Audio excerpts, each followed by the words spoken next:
Tu veux faire une petite introduction quand même? Et si c'était toi qui la faisais, mais une vraie intro? Une vraie intro? Ah ouais, tu mets la pression. Bah, bien sûr. Mais dans ce cas, on a commencé. On a commencé. Heureusement que j'ai pas dit de conneries. Ah si, justement. T'as parlé de ton cul tout à l'heure. Ah oui. Oh, c'est peut-être un détail, ça. C'est un détail. T'as regardé t'as écouté un Pas autre du tout. Non? On t'explique alors. Ouais. L'idée, elle est très simple. On a nommé ça Père Castor, raconte-nous ton histoire. Donc l'idée, elle est très simple, c'est de partir de ton premier souvenir entrepreneurial et après de faire défiler le fleuve ou la rivière de ta vie. Et nous, en tant que Castor, on va mettre des barrages tout au long de cette rivière. On a des questions qu'on a déjà préparées, qu'on a l'habitude de poser, et d'autres non, et qui vont venir en fait au fur et à mesure de la discussion.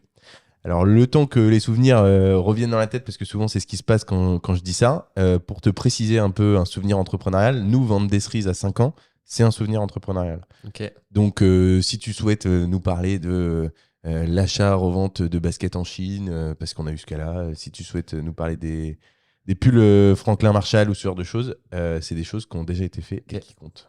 Ça marche. C'est bon, j'ai déjà les souvenirs, les gars. Eh ben vas-y. C'est parti. On te laisse commencer par ça. Et après, la deuxième question, on y viendra juste après. Vas-y, Tu veux mon premier souvenir entrepreneurial tout de suite là? tout de suite d'entrée. À blanc quoi. On s'échauffe pas. J'étais en BEP vente et on devait vendre des chrysanthèmes. C'est assez fou. C'est gay? Ouais, c'est très gay. Donnons-nous la main, mes frères. Et ouais, on devait vendre des chrysanthèmes. Il n'y a pas de sous-marché. Hein. Il n'y a pas de sous-marché, mais en fait, ça a marché de ouf. Moi, j'ai eu la chance de grandir dans un cadre très, très privilégié, dans un beau lotissement à Saint-Sébastien-sur-Loire. Et du coup, on avait une population de voisins qui était assez vieillissante, donc qui allait souvent... le mec, il fait une étude de marché. Ouais, donc attends, ils ont 72 ans, ils ont Statistiquement. plus. Ils ont 20 000 euros de revenus par mois, donc voilà, ils connaissent des gens, ils peuvent acheter. Et par définition, ils ont dans leur entourage des gens ils vont souvent au cimetière, parce que les anciens, quand même, vont souvent au cimetière, beaucoup plus que nous, jeunes générations. Et du coup, je suis allé voir les voisins, et j'avais cartonné, quoi. J'avais cartonné. Alors, je peux pas te dire si j'avais été terminé meilleur vendeur, parce qu'on avait quand même tous bien marché. Mais ouais, c'est un de mes premiers souvenirs. Et après, alors c'est moins l'entrepreneuriat, mais c'est quand même du milieu pro. J'ai en BEP, j'ai toujours en BEP. C'était une période assez forte de ma vie. J'avais 15 ans. J'avais les cheveux rasés, je faisais du skateboard. Je vous laisse imaginer le physique que j'avais. Disgracieux. Est-ce que tu avais un baggy? J'avais un Ouais. J'avais un baggy, je portais des Vans, des DC Shoes, Ok. des sweats. Voilà, Et t'emmerdais le système. Et j'emmerdais le système. Waouh. Mais j'avais quand même une télé dans ma chambre. Pas déconner quoi. Et j'avais des barres de garage, on mettait ça dans le lotissement avec mon voisin Olivier Apchi, on sautait ça en skate et tout. Bref. Et en BEP, on fallait faire des stages, donc j'ai fait un stage dans une enseigne qui n'existe plus à Nantes.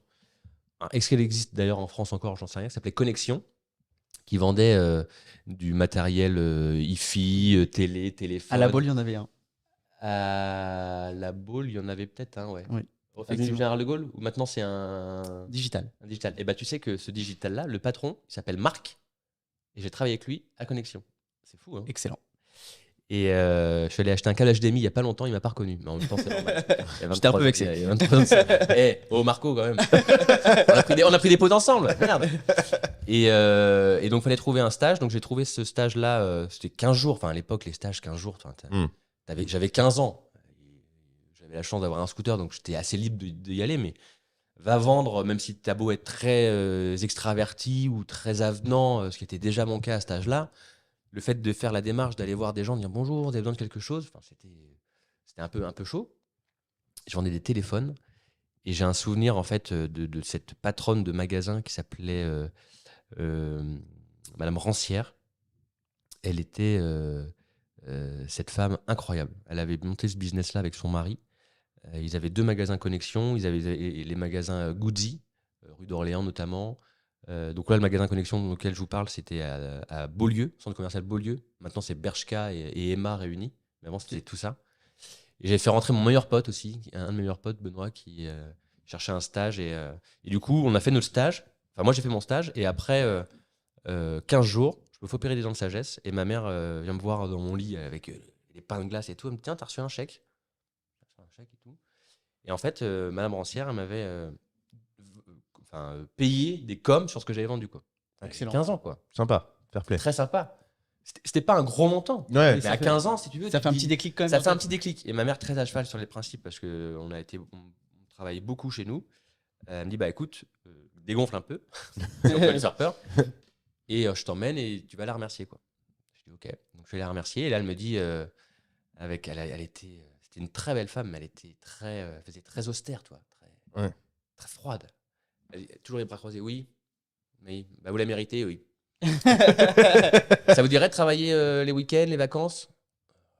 Bah, ouais, ok. Et donc j'ai travaillé tous les week-ends, les mercredis après l'école, les week-ends et les vacances scolaires, je travaillais dans ce magasin Connexion. Pendant 3 ans, j'ai fait ça. Jusqu'à la fin du lycée. J'ai fait, ouais, jusqu'à même un peu après le. Non, ouais, j'étais encore au lycée quand j'ai arrêté. Et j'ai arrêté, donc j'ai fait rentrer mon meilleur pote. Donc, ils avaient un autre magasin aussi, Route de Vannes. Donc, on était les rois du monde. On allait là-bas en voiture, parce qu'après, on a eu 18 ans, donc on avait des voitures et tout. Et à un moment donné, j'ai arrêté parce que je voulais faire autre chose l'été. Je vais travailler chez Auchan, je fais de la mise en rayon, mais ça a été un crève-cœur, quoi.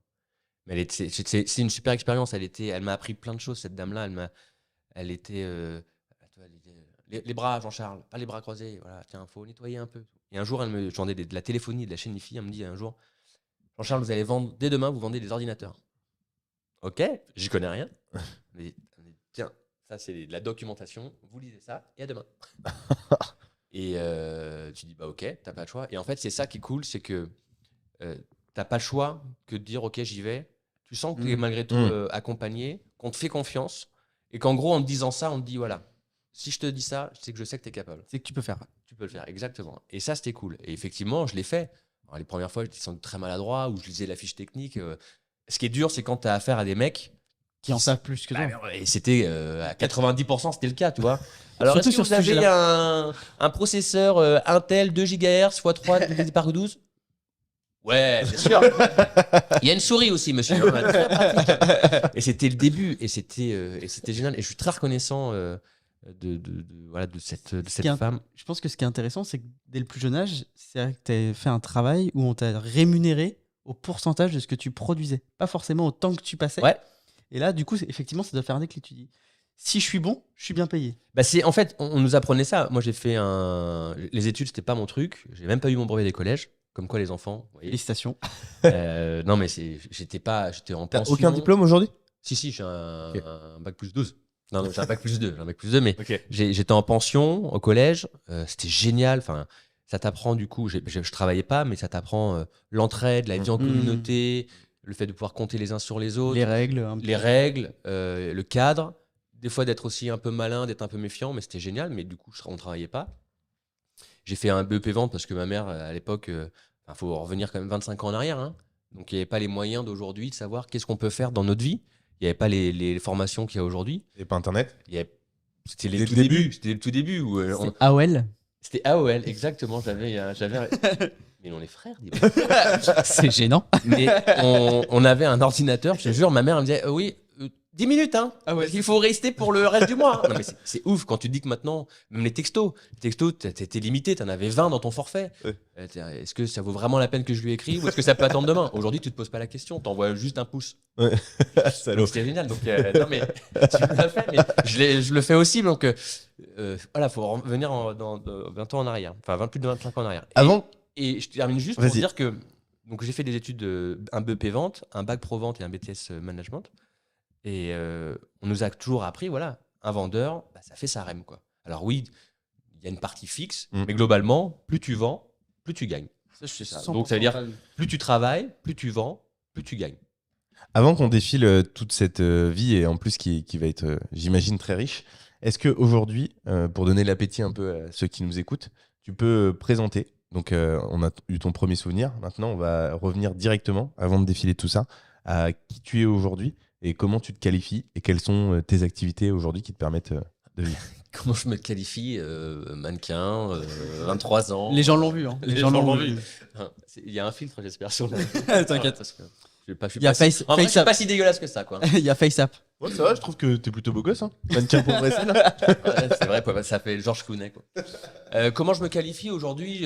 C'est très dur cette question parce que j'ai toujours, même si je fais plein de choses, donc mes activités, on va commencer par là. Je suis le cofondateur et le co-dirigeant du Nantes Atlantic Business Club, qui est un réseau de chefs d'entreprise et de cadres dirigeants sur Nantes. On est aujourd'hui un peu plus de 160 membres. On réunit 180 personnes par déjeuner parce que le concept, c'est d'organiser un déjeuner une fois par mois pour que nos membres puissent échanger, se rencontrer et développer du business ensemble.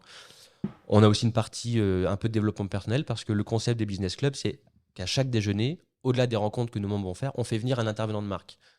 Donc là, on a eu on peut dire quand est-ce qu'on enregistre? On s'en fout. Bien déjà. sûr, Bien sûr, Là, bien on sûr. enregistre, on est le On peut 31 dire mai. on peut dire les 3-4 derniers invités. Ouais, donc là, on est le 31 mai. Donc le 25 mai dernier, on a reçu Jean-Pierre Foucault. Avant, 19 avril, Roselyne Bachelot. 21 mars, Arnaud Montebourg. 23 février, Éric Larchevêque. Et 17 janvier, Alexia Laroche-Joubert. On avait reçu en. Il n'y a pas eu Platini? Alors, Platini, c'était pour fêter les 10 ans du réseau. Ok, En donc fait, c'était c'est un un- bonus, c'était un hors-série. Ouais, c'est un hors-série. Ok. Parce que les réseaux, nous, on a pris la franchise. Petit hors-série quand même. Petit hors-série, à 1200 personnes. Si Petit je peux me hors-série. permettre, voilà. Le Nantes Atlantic Business Club est une franchise du Business Club Group. Donc, nous, on a pris la franchise avec Julien Denis il y a 5 ans et demi. Et oui, et c'était les 10 ans du réseau cette année. Donc, on a fait un déjeuner avec Michel Platini le 16 mai dernier. Amaury était là aussi. Mais voilà, on a reçu donc en 2022, pour donner d'autres noms, Michel Simès, François-Xavier de Maison, Jean-Pierre Raffarin, Pierre-Emmanuel Tétinger, qui est le patron des champagnes Tétinger, etc. Là, on reçoit Julia de Funès le 20 juin. On va recevoir le patron de l'AFP, donc l'agence France Presse, le patron de Lego France, Antoine Decaune. Enfin, voilà, voilà, c'est des noms qui font rêver, mais et aussi des marques d'entreprises qui font rêver. Donc ça, c'est une activité, c'est aujourd'hui entre 60 et 70% de ma rémunération. Et de ton temps? Indirectement, oui, parce qu'en fait, j'en fais tous les jours. Ok. Mais je calcule pas le temps que je prends à envoyer un message ou autre. En fait, ça a été le point de départ, mais on y reviendra tout à l'heure, j'imagine, mais ça a déclenché tout ton écosystème. tout mon écosystème Ok. et tous les projets que j'ai derrière. Donc ça, c'est une chose. J'ai effectivement, on parlait du FC Nantes, j'ai la chance depuis plus de 5 saisons d'être le speaker officiel du FC Nantes, Donc dans les, les bons et les mauvais moments. donc les gens connaissent ta voix, mais pour certains ne t'ont jamais vu. Oui, ouais, c'est ça. C'est assez plaisant d'ailleurs, parce qu'il y a un côté un peu mystérieux, quoi. Quand tu dis aux gens, des fois je parle avec des mecs, et je leur dis, ouais, vous êtes allé à la Beaujoire des fois? Ah ouais, c'est quoi les matchs que vous avez vus? Nantes-Lyon, Coupe de France. Vous avez entendu un mec gueuler au micro? Ah ouais, bah c'est moi. Donc c'est marrant d'avoir ce truc-là, mais c'est hyper cool parce que moi je suis nantais, je suis supporter, donc c'est.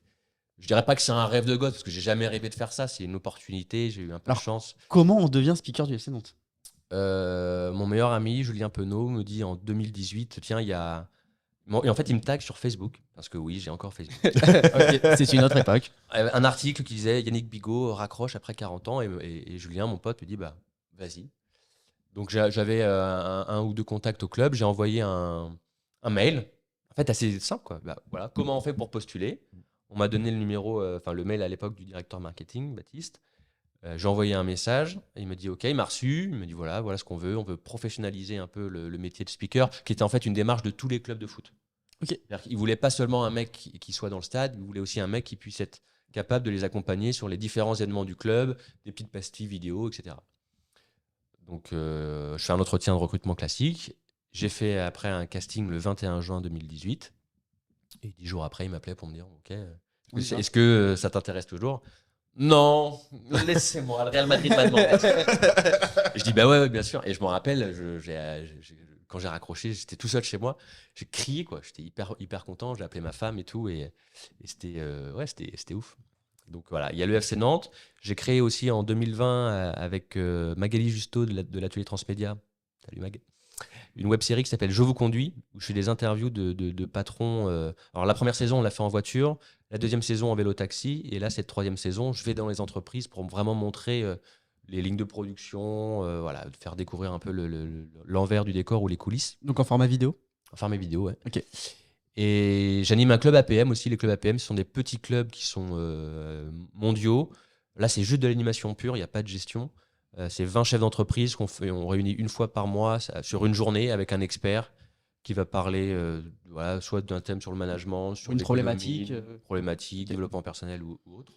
Alors, soit un mec à qui j'étais hier au téléphone, qui est l'expert, Eric Ayer, qui travaille pour l'OFCE, c'est l'Office, je sais plus quoi, mais en fait, il donne toutes les infos sur la conjoncture économique, comment c'était avant la crise, est-ce que ça a changé, le dérèglement climatique, etc. Et ça va être hyper passionnant.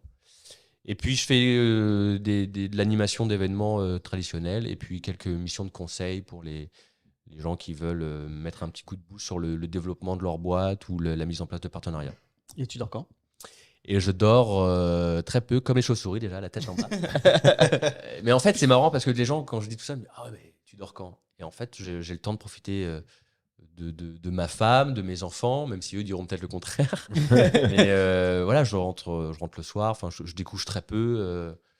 C'est une question d'organisation, quoi. Ok. Une question d'organisation. Tu penses que tu travailles 40-45 heures semaine ou t'es à beaucoup plus que ça? Et en même temps, je dirais, la limite aussi dans ton job, c'est est-ce que par exemple là ce matin, c'est pas une forme de travail parce que c'est continuer le réseau, c'est alimenter ce que tu fais, est-ce que c'est aussi un plaisir que tu as? Et ces sujets-là, je pense qu'ils sont transverses. Je pense que ma femme, elle dirait il travaille tout le temps, même quand il dort.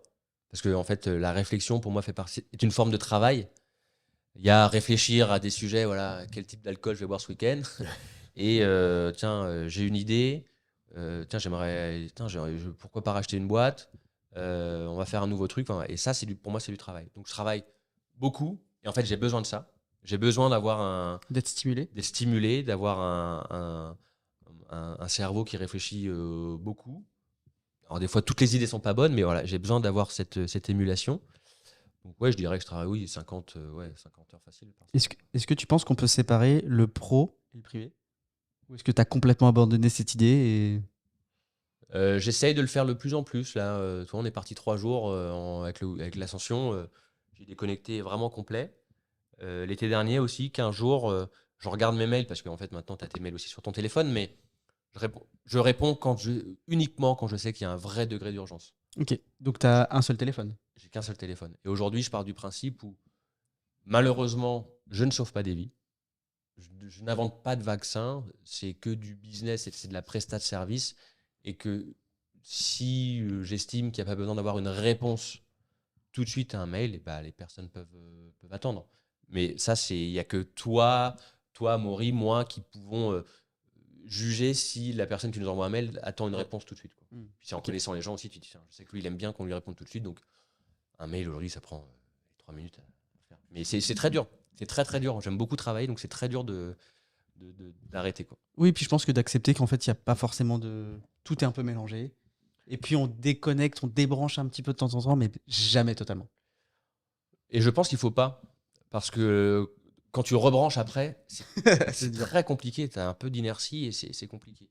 Mais chez moi, c'est un peu lié quand même le perso et le pro, parce que aujourd'hui, j'ai la chance d'avoir une petite visibilité et ma femme connaît aussi pas mal de gens que je connais. Donc, quand on est invité à des trucs, on y va en famille. Donc, Ok. je mêle aussi mes enfants et ma femme à ça. Est-ce que, et on y reviendra après, mais avant de revenir du coup au sujet qui était celui qui précédait ta présentation sur ce que tu fais aujourd'hui, est-ce que ton business, il va jusqu'au point où tu t'es retrouvé un jour à avoir une Alexia de la Roche-Joubert ou un Jean-Pierre Foucault qui t'ont invité à manger chez eux ou réciproquement, parmi les invités que tu as eus, ou des footballeurs par exemple, ou que sais-je? Ça se mélange à ce point-là? Ça se mélange pas à ce point-là. Alors, pas avec les footballeurs. Et en plus, j'ai pas envie de rentrer là-dedans parce que c'est leur vie. Et après, c'est compliqué parce que on peut dire ah oui, mais les copains avec les joueurs et tout. Et en plus, ça m'intéresse pas forcément, quoi. Enfin, c'est un métier. Toi, même si c'est une passion, le foot, être speaker, c'est un métier. J'ai un rôle d'animation, c'est sûr. J'ai un rôle d'information. J'ai un rôle commercial aussi quand on dit bah tiens, billetterie du prochain match. Donc, faut savoir faire la part des choses. Ça m'est arrivé d'avoir des joueurs qui me disent ah putain, j'aimerais aller dans ce restaurant, mais il est complet. Est-ce que tu peux m'aider? Donc, bah ouais, ça fait plaisir de faire ça. Et que le gars après t'envoie un message ou une photo du restaurant avec sa femme, dire ah merci, on a été hyper bien reçus. Bah oui, parce que tu passes le petit mot qui va bien. Mais non, pas avec les footballeurs. plus avec les gens que je rencontre avec le NABC. On a reçu en... T'es allé à Dubaï des fois? Erwan 3 fois, moi non. T'as pris quoi comme compagnie? Air France et Emirates. Emirates. Et ben Cédric Renard, c'est le DG France d'Emirates. Ok. On l'a fait venir au NABC en juin 2019. Grâce à Thibaut Barra et à Julien, Julien Denis, qui est mon associé, mais grâce à Thibaut, qui est un copain de Julien à la base. Et à l'époque, Emirates, c'est le sponsor du PSG, sponsor maillot. Oui. On échange la première fois avec Cédric. Et je lui dis, Cédric, je ne sais pas si vous savez, mais on a un point commun. Vous êtes sponsor du PSG maillot. Moi, je suis le speaker du FC Nantes. Ah ouais, c'est cool et tout. Voilà. On discute et puis c'est fini. Tirage au sort de Coupe de France, demi-finale, PSG Nantes. Et ben il nous appelle, le gars. DG France d'Emirates. Enfin, faut remettre les choses un peu dans le contexte. Oui. Le gars, enfin, moi, je suis personne, si tu veux. Hein, donc, il a peut-être sans doute d'autres choses à faire, Cédric. On n'a pas le même agenda. Voilà. Et il m'appelle et il me dit, écoute, voilà, hasard, PSG Nantes, ben, on vous invite dans la loge Emirates avec Julien et venez avec 2-3 gros clients ou membres du business club et tout.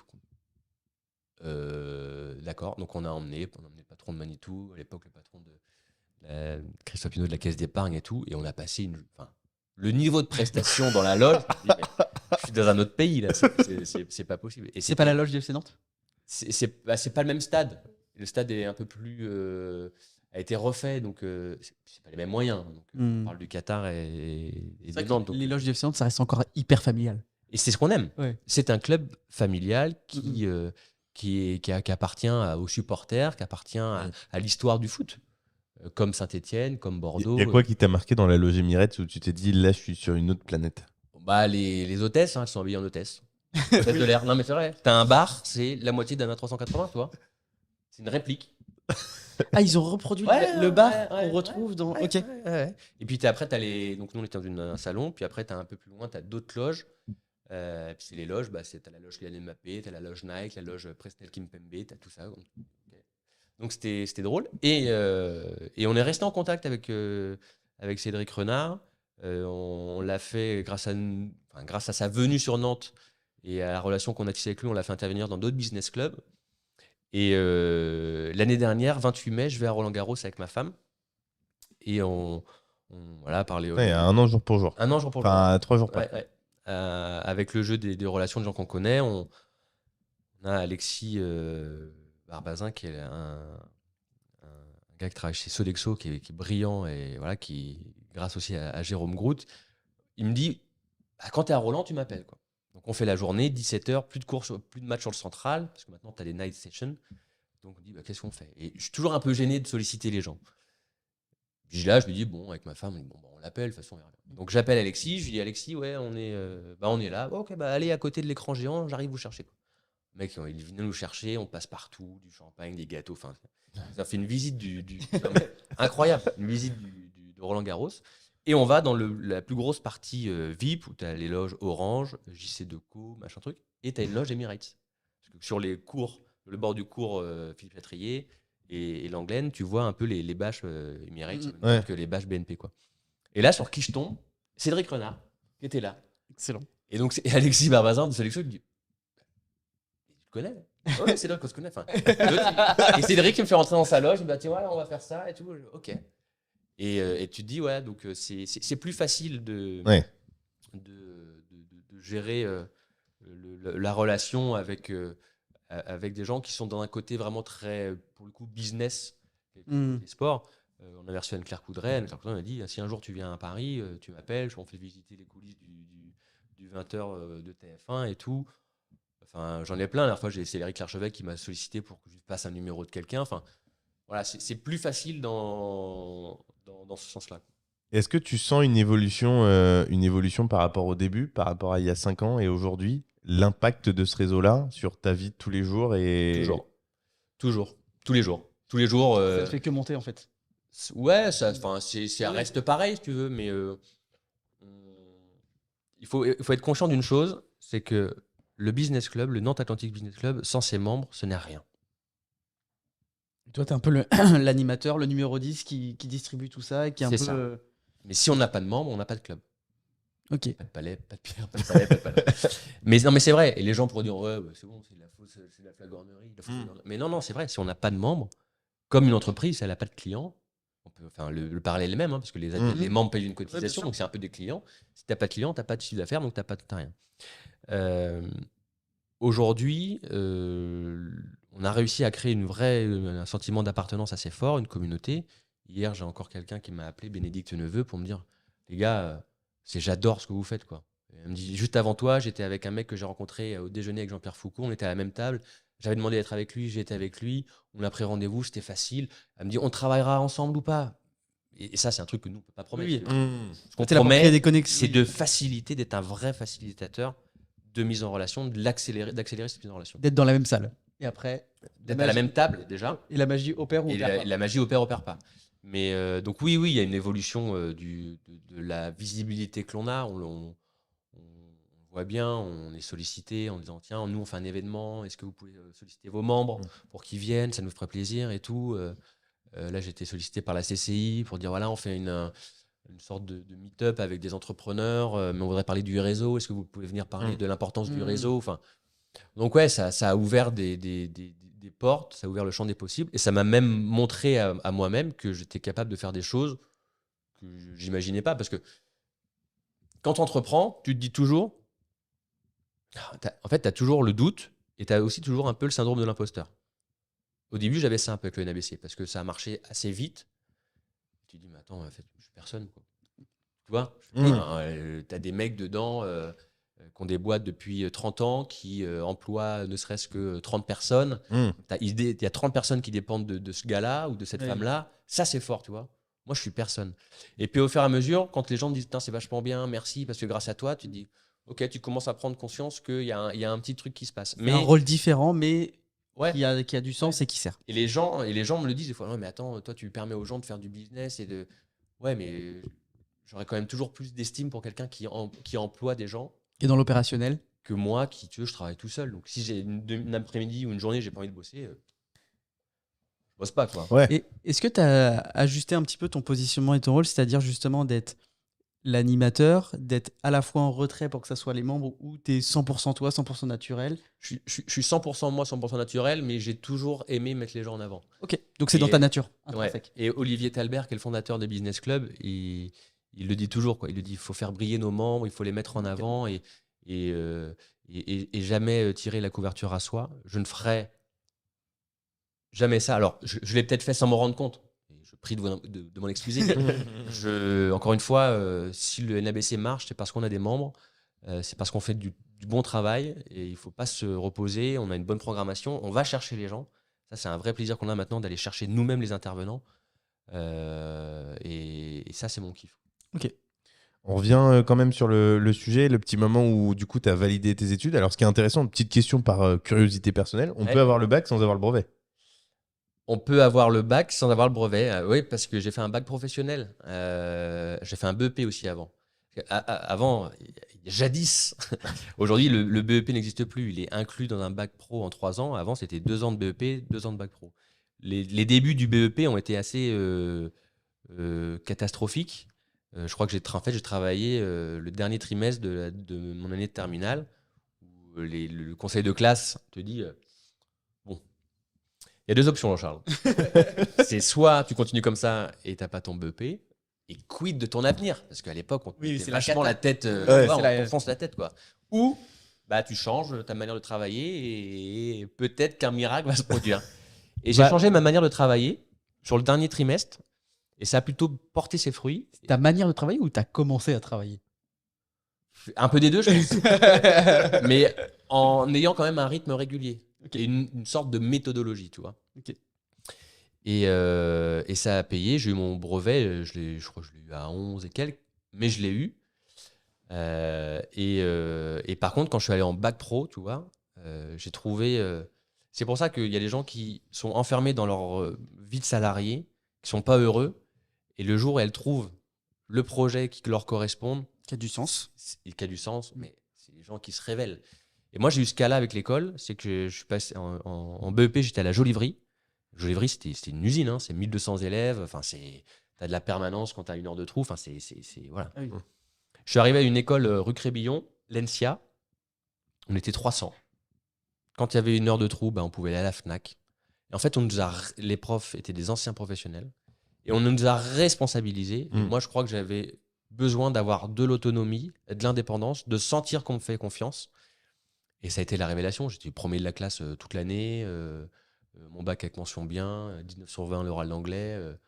Ma mère m'a dit vous pouvez me rendre mon fils, s'il vous plaît. Comme quoi, dès qu'on est intéressé, dès qu'on trouve du sens, dès que tu as quelqu'un qui croit en toi, qui déclenche ce petit truc, ça marche.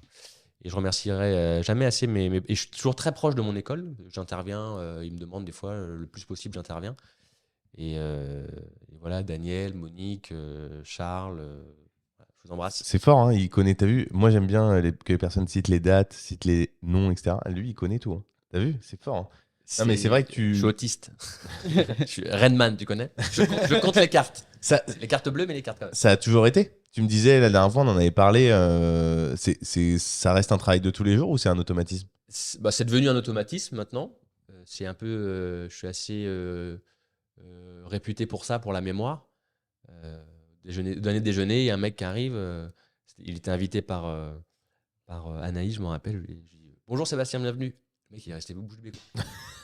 Ouais, ok. En fait, je suis pas ici, moi, je travaille là-bas, mais je me suis dit que vous avez une tête à vous appeler Sébastien. Mais non, ouais, j'adore ça. J'adore me rappeler des dates, des noms, des prénoms. Et je trouve ça hyper respectueux déjà. Et ça marque. Donc déjà, t'enclenches un truc, une relation de confiance. Et ça va, en fait, de l'accueil, ou en tout cas de la manière dont tu parles aux gens, va découler tout ce qui va se passer derrière. Et tu les mets dans des bonnes dispositions. T'es différenciant direct. Et ça, les prénoms, c'est obligatoire. Moi, j'appelle tout le monde par leur prénom. Même des gens que je connais pas ou haut placés. Et je sais pas si vous connaissez la série Ted Lasso. Pas regardé sur... Non, Ted Lasso. Ouais, Ted Lasso sur Canal. Enfin, c'est plus Apple TV+, je crois. Mais maintenant, c'est dans Canal. C'est avec Jason Sudeikis. C'est un mec qui est un entraîneur d'une équipe de football américain et qui est appelé pour entraîner une équipe de Première Ligue en foot en Angleterre. Donc, il n'y connaît rien au foot. Mais sa façon d'être, son management, sa gentillesse, sa bienveillance, c'est génial. Et il y a un épisode où sa mère arrive, et je ne sais plus comment sa mère s'appelle, on va dire qu'elle s'appelle Audrey. Audrey, c'est pas un nom très américain, mais Samantha. Ouais, Samantha. Et quelqu'un qui dit je peux vous appeler Samantha? Ah bah oui, c'est mieux si vous voulez que je vous réponde. Et je trouve que ça, c'est de la répartie facile que tout le monde peut utiliser. Et ça casse c'est un icebreaker de ouf, quoi. Ouais. Ça crée une proximité tout de suite. Parce que même, quitte à vous, on peut utiliser le prénom et le vouvoiement. Ça fonctionne hyper bien. Il y a le respect et la proximité. Et c'est un combo qui fonctionne en début de relation. Je trouve qu'il fonctionne hyper bien. Tout à l'heure, avant de venir, on fait venir Julia de Funès. J'étais avec son assistante Isabelle. Et voilà, elle me dit, hier, elle m'envoie un mail. Elle me dit, en fait, ce que je lui avais dit, on peut réserver une chambre on a un partenariat avec le Radisson, on peut réserver une chambre pour Julia de Funès. Vous me dites, elle me dit, non, elle dort chez des amis. Ouais, ok. Hier, elle m'envoie un mail. Elle me dit, en fait, j'ai besoin de la chambre. Quoi. Est-ce que c'est toujours possible? Le Radisson, il est cool. Et du coup, je l'appelle en venant vous voir, les gars. Et je lui dis, je vous appelle, c'est plus simple, Isabelle, je suis en voiture. Ok. Je dis, c'est bon pour la chambre. Ah, elle me dit, vous êtes formidable, Jean-Charles. Je dis, vous savez, ça nous fait un point commun. Et elle rigole. et du coup, après, voilà, je la connaissais déjà un petit peu. Donc, mais ça rajoute un truc. Ça fait du bien à tout le monde. Ça fait du bien à tout le monde, c'est de l'humour, mais en même temps, c'est sincère.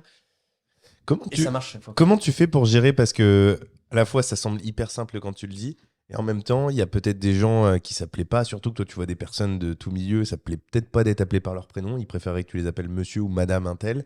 Est-ce que des fois, quand tu balances enfin, vous êtes formidable Jean-Charles, bah vous aussi, est-ce que tu as senti des fois où tu es allé un peu loin, où ça s'était mal passé, ou non, à chaque fois, tu arrives à être... J'ai pas de... Les gars, il y a encore une mouche. On sort une pause et on la défonce. Parce faut savoir, vous nous regardez, mais on a tué 3 mouches avant de venir. Alors, la Ligue des animaux va nous dire les mouches, mais on a tué 3 mouches avant. Enfin, on les a assommées. Oui, oui. Elles dorment profondément. Ouais, voilà. Au fond des toilettes. Et elles dorment. Ouais.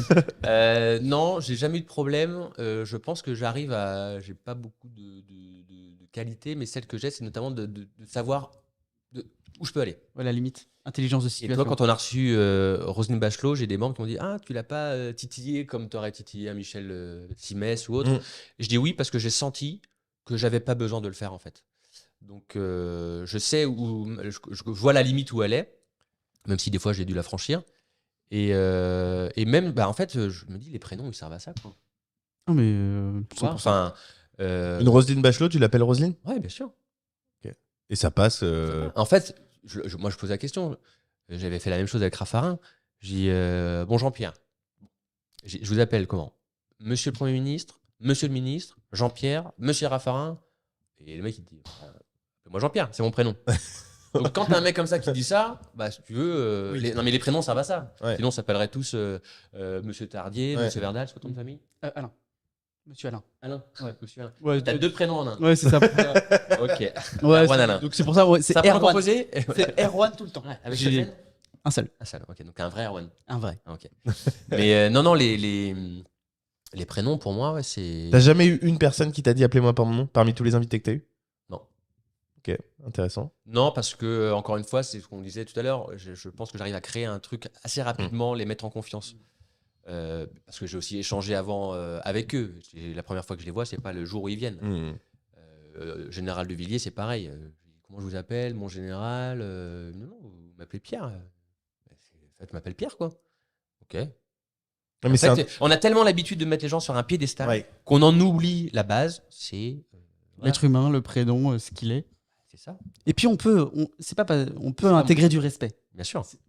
avec le prénom. C'est pas parce qu'on casse le respect parce qu'on appelle quelqu'un par son prénom, je trouve. Non, mais je pense que la manière dont Jean-Charles le fait est très bonne, c'est-à-dire lui dire est-ce que je vous appelle par exemple avec Raffarin, Monsieur le Premier ministre, Monsieur le ministre, Jean-Pierre, Monsieur Raffarin.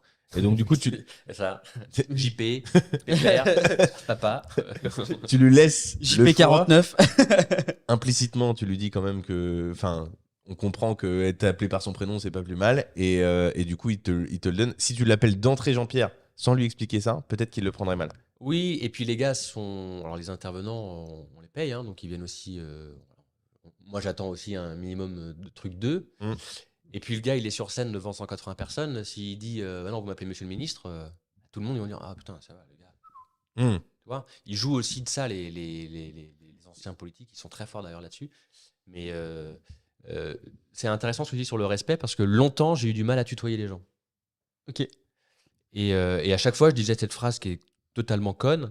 Je dis ouais, mais si je préfère te vous voyer, il y a plus la notion de respect. Et les gens me disaient non, mais tu peux me tutoyer hein, et en me respectant aussi. Et Tu dans peux mon me manquer, esprit- et tu peux me manquer de respect en me voyant. Exactement. Et en fait, je disais toujours, ouais, mais c'est plus facile après, notamment à mes managers quand j'étais salarié, c'était plus facile de vanner avec le. Enfin, moi, j'ai trouvé que c'était plus facile de vanner ou de charrier un peu avec le vouvoiement. Puis après, ça passe parce que j'arrive sur 40 ans bientôt, tu as ton expérience et puis tu te rends compte que tout le monde se tutoie. Quoi. Donc tu tutoies tous tes invités aussi? Non. Non. Non. Il y en a qui me le demandent, mais quand c'est une personnalité connue, j'ai du mal quand même. Ok. Un ministre, tu peux pas. Jean-Pierre Foucault, tu peux pas. De Maison, si. De Maison, mais De Maison parce qu'il y a un côté très artistique. C'est un mec qui fait de la scène. Ouais. Dans la rue, tout le lui-même monde me tutoie. Ouais. Dans la rue, tout le monde le tutoie. Ouais. C'est comme un peu les joueurs Ah oui, de foot. Bien Tu vois, sûr. Ouais, tu prends une photo. Ouais. Ah merci, j'adore ce que tu fais, tu vois. Ouais. Alors qu'un ministre, tu vas lui dire bah ouais bravo, on adore ce que vous faites. Ouais. T'as des métiers où c'est comme ça. Tu vois, un joueur de foot que tu croises, effectivement, tu vas le tutoyer très facilement. Peut-être à part un Zidane, où du coup, il y a un vrai respect. Mais sinon, tous les joueurs qui ont moins de 50 ans aujourd'hui, tu les croises, c'est vrai qu'on aurait tendance à les tutoyer. C'est vrai que la fonction, tout de suite, un ministre, ça ne devient pas l'idée de le tutoyer quand tu le croises dans la rue. Tu peux juste les tomates, mais on embrasse tous les ministres qui nous regardent. Est-ce qu'il y a de la confidentialité sur les cachets? Oui. Ok. Oui. Ça, on n'en parle pas. Ça va de 0 à. Enfin, la confidentialité, oui et non, en fait. Le plus cher qu'on ait payé, c'est François-Xavier de Maison. C'était 7 000 euros. Ok. À Michel Platini, ça coûte combien? Ça, je sais pas, c'est pas moi qui l'ai fait venir.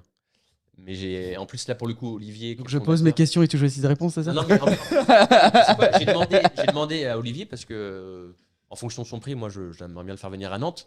Et lui-même, Olivier, a signé une charte de confidentialité sur le prix. Alors, il me dit ça, je sais pas si c'est vrai ou pas, mais Ouais. j'ai quand même essayé de savoir. Je dis, bah, c'est plus, moins de 50 000 euros, et il n'a pas voulu répondre. Donc, Ah, tu crois que c'est ce montant-là? ouais, moi, je pense que c'est 20 000 euros. Ok. Platini, je dirais ça, 20 000 euros. Mais le prix moyen d'un intervenant aujourd'hui, c'est ouais, entre 2500 et 3 000 euros. Ok. Un prix moyen. Est-ce que tu as une target, quelqu'un, là, si je te dis, c'est full, il n'y a pas de notion de budget, qui tu aimerais faire venir? Alors, au risque de mettre des gens à dos, tout ça, mais Nicolas Sarkozy. Ah, c'est celui que j'avais en tête, je t'ai posé la Ouais. question. On est connectés. Ouais. Ouais, Nicolas Sarkozy, peu importe les casseroles qu'il a aux Et- fesses, c'est. Et pourquoi? Qu'est-ce que tu attendrais de lui? Bah, parce que c'est un bon orateur, c'est le sens de la formule. Il a été président, il a été ministre, ministre de l'Intérieur. Il a fait le truc avec. Il a sorti quand même la prise d'otage avec Human Il est Bomb. sorti avec des enfants Ouais. sous le bras. T'as pas connu ça, Human Bomb, toi? Non, ça me Prise parle d'otage pas. dans une école à Neuilly.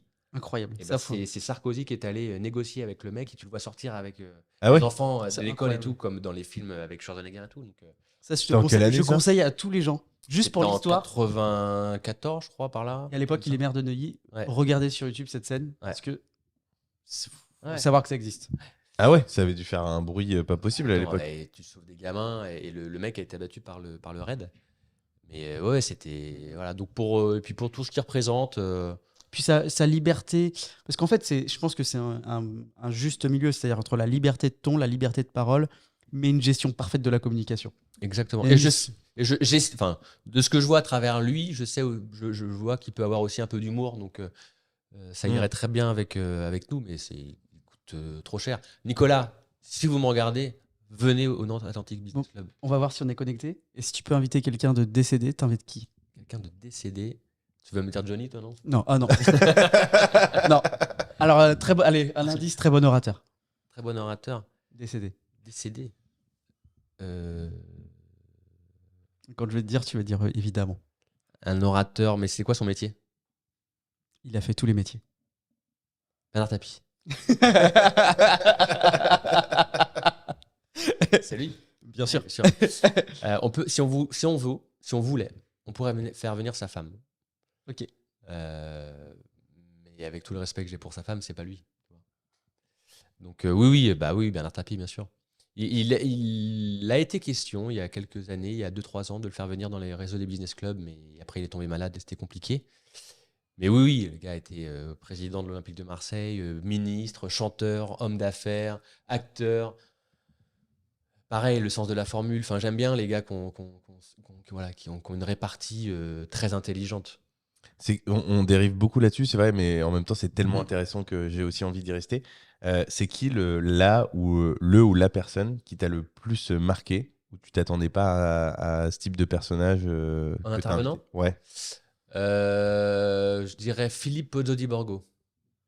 Ça vous Alors, parle je pas? connais pas. Vous avez vu le film Intouchable? Oui. Oui. Et bah, c'est la personne Ok. qui a inspiré le film, qui est en situation de handicap. D'accord. Ok. Qui a eu Un accident de parapente. parapente, etc. C'est un Français? Il est français, ouais. D'accord. Je croyais que Il c'était un vit à Italien. Marrakech et tout. Et grâce au CHU de Nantes, et grâce aussi à Stéphane Michaud, on a eu l'occasion de le faire venir. Donc lui, on l'a pas payé, on a fait un don au CHU directement. Et donc c'est une personne qui ne bouge pas. Ouais. Du tout. Que la tête? Même pas. Ah oui? Non, même pas. Il peut On lui donne à parler? manger, on lui fait boire. Oui, il parle. Mais il a toute sa tête. Hein. Ok. Il parle comme toi et moi. Il a aucun problème. Le cerveau, c'est top. Il est juste paralysé. Il n'y a que le visage où il y a des. Ouais. Ok. Et ce mec-là, tout se passe dans le regard. Donc on avait fait faire venir une scène avec un truc. Une rampe, ouais. Une rampe, merci pour le faire monter et tout. On a quelqu'un qui lui donnait à manger et tout ça. Et dans le regard, c'était ouf. C'est intense, ouais. Ouais. Ok. Là, tu te dis, ouais. C'est un mec qui a réussi dans les affaires aussi. Enfin, donc, il y a plein de trucs. Et il me fait un mail le lendemain pour me remercier. Je l'ai gardé. Parce que c'est très fort. C'est un trophée. Ouais, c'est une sorte de trophée, ouais. Ça fait plaisir. Ok. Est-ce qu'il y a un invité sur lequel tu as changé totalement d'avis entre ce qui dégageait de la sphère publique et quand tu l'as vu en vrai? Est-ce qu'il y a quelqu'un où tu t'es dit, c'est pas la même personne? Je dirais pas de manière tranché. aussi tranchée. Oui, il y a de la Grâce nuance. au Neptune de Nantes en décembre 2022, ils font leur dîner des partenaires. Et Pierre Pelletier me dit, voilà, on fait venir Arnaud Montebourg, qui est un copain de Laurent Godet. Est-ce que tu peux mener l'interview? Au départ, je dis oui. Mais je me dis, ouais, Montebourg, j'ai l'image que j'en ai à la télé, quoi. Un mec un peu. Allez, bonjour, toi. Bon. Et en fait, je suis tombé sur un mec hyper sympa, hyper charmant, avec plein de projets entrepreneuriaux. Oui, c'est assez fou ça d'ailleurs. Et du coup, je dis putain, merde. Bonne surprise, quoi. Et je suis allé le voir après. Je dis voilà, là, vous avez fait un dîner avec les Neptunes. Moi, j'ai un business club. Est-ce que vous voulez un mec qui me donne sa carte, à son portable dessus. Vous envoyez un mail. En 3 jours, c'était réglé. Ok. C'est assez fou qu'il ait été en politique et que maintenant il se dirige vers le côté entrepreneur. Il a toujours été, quand tu Gratte un peu. regardes un peu son parcours, il a toujours créé des commissions pour défendre les entreprises, Mmh. etc. Donc je suis pas. Non, mais il aurait pu Je suis rester pas dans un étonné. confort. Ouais, bien sûr. C'est ça. Parce Je que suis pas étonné. Son grand-père était entrepreneur quelque part. Il était artisan boucher, donc il a toujours baigné là-dedans. Mais lui, il le dit très bien. T'étais là au déj quand il était là, non? Non, j'étais pas là. J'ai fait Eric Larche avec moi. Et il dit voilà, moi, il a créé 12 boîtes, mais je mets des gens brillants à la tête de ces boîtes. Il me dit moi, j'en suis le président, entre guillemets, mais je mets un DG. Parce qu'il faut connaître le marché, il faut connaître le produit, il faut avoir des connexions, etc., etc. Et j'ai trouvé ça brillant de se dire, voilà, il le dit, hein, dis-moi. L'humilité de dire j'ai des gens Pas meilleurs. moi, ouais. Moi, je prends le risque. Ok. Et derrière, je paye les gens. Respect. Ok, hyper intéressant. Avant parce qu'on va avoir plein de questions sur ces sujets-là, t'imagines bien, qu'on revienne un peu sur ton histoire personnelle. T'as donc validé tes études et brillamment, a priori. En tout cas, Ouais, brillamment. Alors, les gens vont dire, ouais, mais c'était qu'un bac pro. Non. Un bac pro, c'est un baccalauréat comme les autres. C'est L, S. Voilà, on a des matières, économie, marketing, commerce, management. On fait des euros, on est filmé, on fait des stages. Enfin, voilà, pour moi, la voie, les études professionnelles, ça reste des études normales, quoi. Et je vois tellement de gens qui font des bacs L ou autres qui font rien derrière. Tu te dis, c'est dommage, quoi. Donc, brillamment. En non, tout cas, t'as validé premier de la classe. Ouais, premier lac. Ouais, ça, je le dis parce que c'est. C'est pour le storytelling. Parce que quand j'ai fait, après, quand j'ai voulu faire un BTS, Patrick Pierre, le directeur de l'école, me dit Jean-Charles, vous allez passer, il n'y a pas de problème, mais la marche est haute. Je dis oui, vous allez voir, vous êtes les seuls. J'avais un gars qui était avec moi, Nicolas, je ne me rappelle plus son nom de famille, qui a vendu des camping-cars, bref, on était les seuls à passer de bac pro à BTS. Et je dis à Nicolas, toi, il faut qu'on leur montre que c'est quelqu'un. Putain, on rentre en BTS à la rentrée, 2 semaines après, lui, il arrête. Putain, non. Alors, je dis, tu leur donnes raison en faisant ça, quoi. Et je me suis accroché. Pardon. Je me suis accroché. J'ai eu mon BTS, mais c'était pas. J'ai eu à 11, toi, c'était pas. Ouais, mais quand même. Et je l'ai eu, c'était le principal. T'as bossé autant qu'en au lycée? Non, parce que ça a été la période des premiers amours. La période un peu des tonus. Avec le soleil en plus qu'il a par dehors, je me suis imaginé complètement Jean-Charles en train de marcher. Avec une chemise en lin, ouverte à travers un bouton, un mec qui joue du violon et tout. Mais non, j'ai moins travaillé. Parce que tu grandis, parce que. Tu fais le minimum pour que ça passe et puis voilà. Exactement, t'es un peu con, donc tu dis allez, je vais aller au talent. Donc j'allais au talent dans certaines matières, et puis les autres, je me craquais totalement, quoi. Qu'est-ce que t'as fait pendant 15 ans avant qu'on revienne sur ton histoire d'aujourd'hui J'ai commencé le 4 septembre 2006. Ça fait 17 ans? Non. Si. Putain, déjà. J'ai vendu des photocopieurs. J'ai un parcours très chaotique. Très belle école. Très belle école. J'ai un parcours très chaotique. En fait, ma mère dit bon, maintenant tu vas chercher du travail, ok. J'avais une bonne activité à côté de chez moi. Je passais devant une boîte tous les jours. Je savais même pas ce qu'elle faisait. J'ai poussé, j'ai déposé mon CV, ils m'ont rappelé. Donc j'ai vendu des photocopieurs chez OMR à l'époque, ça s'appelait. Ah, ça a été racheté, ça a fait fusion avec Creb OMR. Après, c'était Creb OMR. Enfin, c'était déjà Creb OMR en fait à l'époque. C'était Creb OMR, et maintenant c'est KMCL. On m'avait dit tu seras commercial, ok, CDI, c'est cool, 20 ans, c'est génial quoi, 21 ans. Et tu vas travailler sur Nantes. J'arrive pour signer mon contrat, on me dit en fait ce sera pas Nantes, ce sera la Vendée. Je t'en fous. Il me filait une bagnole. J'ai rencontré Pierrick Cordreno. Pierrick, je t'embrasse. C'était mon premier manager et le meilleur. Ok. Voilà, dans sa façon d'être avec les clients, sa façon d'appréhender les choses, son management et tout, c'était cool. Donc j'ai fait, c'était une boîte familiale. Enfin, oui, parce qu'après Marc il a vendu, mais c'était une boîte familiale. C'était les frères Sevestre qui géraient ça. Ils n'ont pas de chance. Leur père est mort en livrant un photocopieur. C'était sa boîte. Le mec livre un copieur et tu meurs. Pas de chance quoi. Et donc ils m'ont fait confiance. Mais au bout d'un an, je me suis dit, franchement, c'était dur. C'est Il coriace. paraît que c'est l'un des métiers les plus durs. C'est très dur. Enfin, On a Alexandre Lacharme qui Alexandre a Lacharme. fait ça aussi. Qui nous disait, T'as une anecdote là-dessus ou pas? Parce que lui, il nous a sorti une anecdote assez marrante. Une fois, il disait, il rentrait dans une copropriété parce que lui habite à Paris.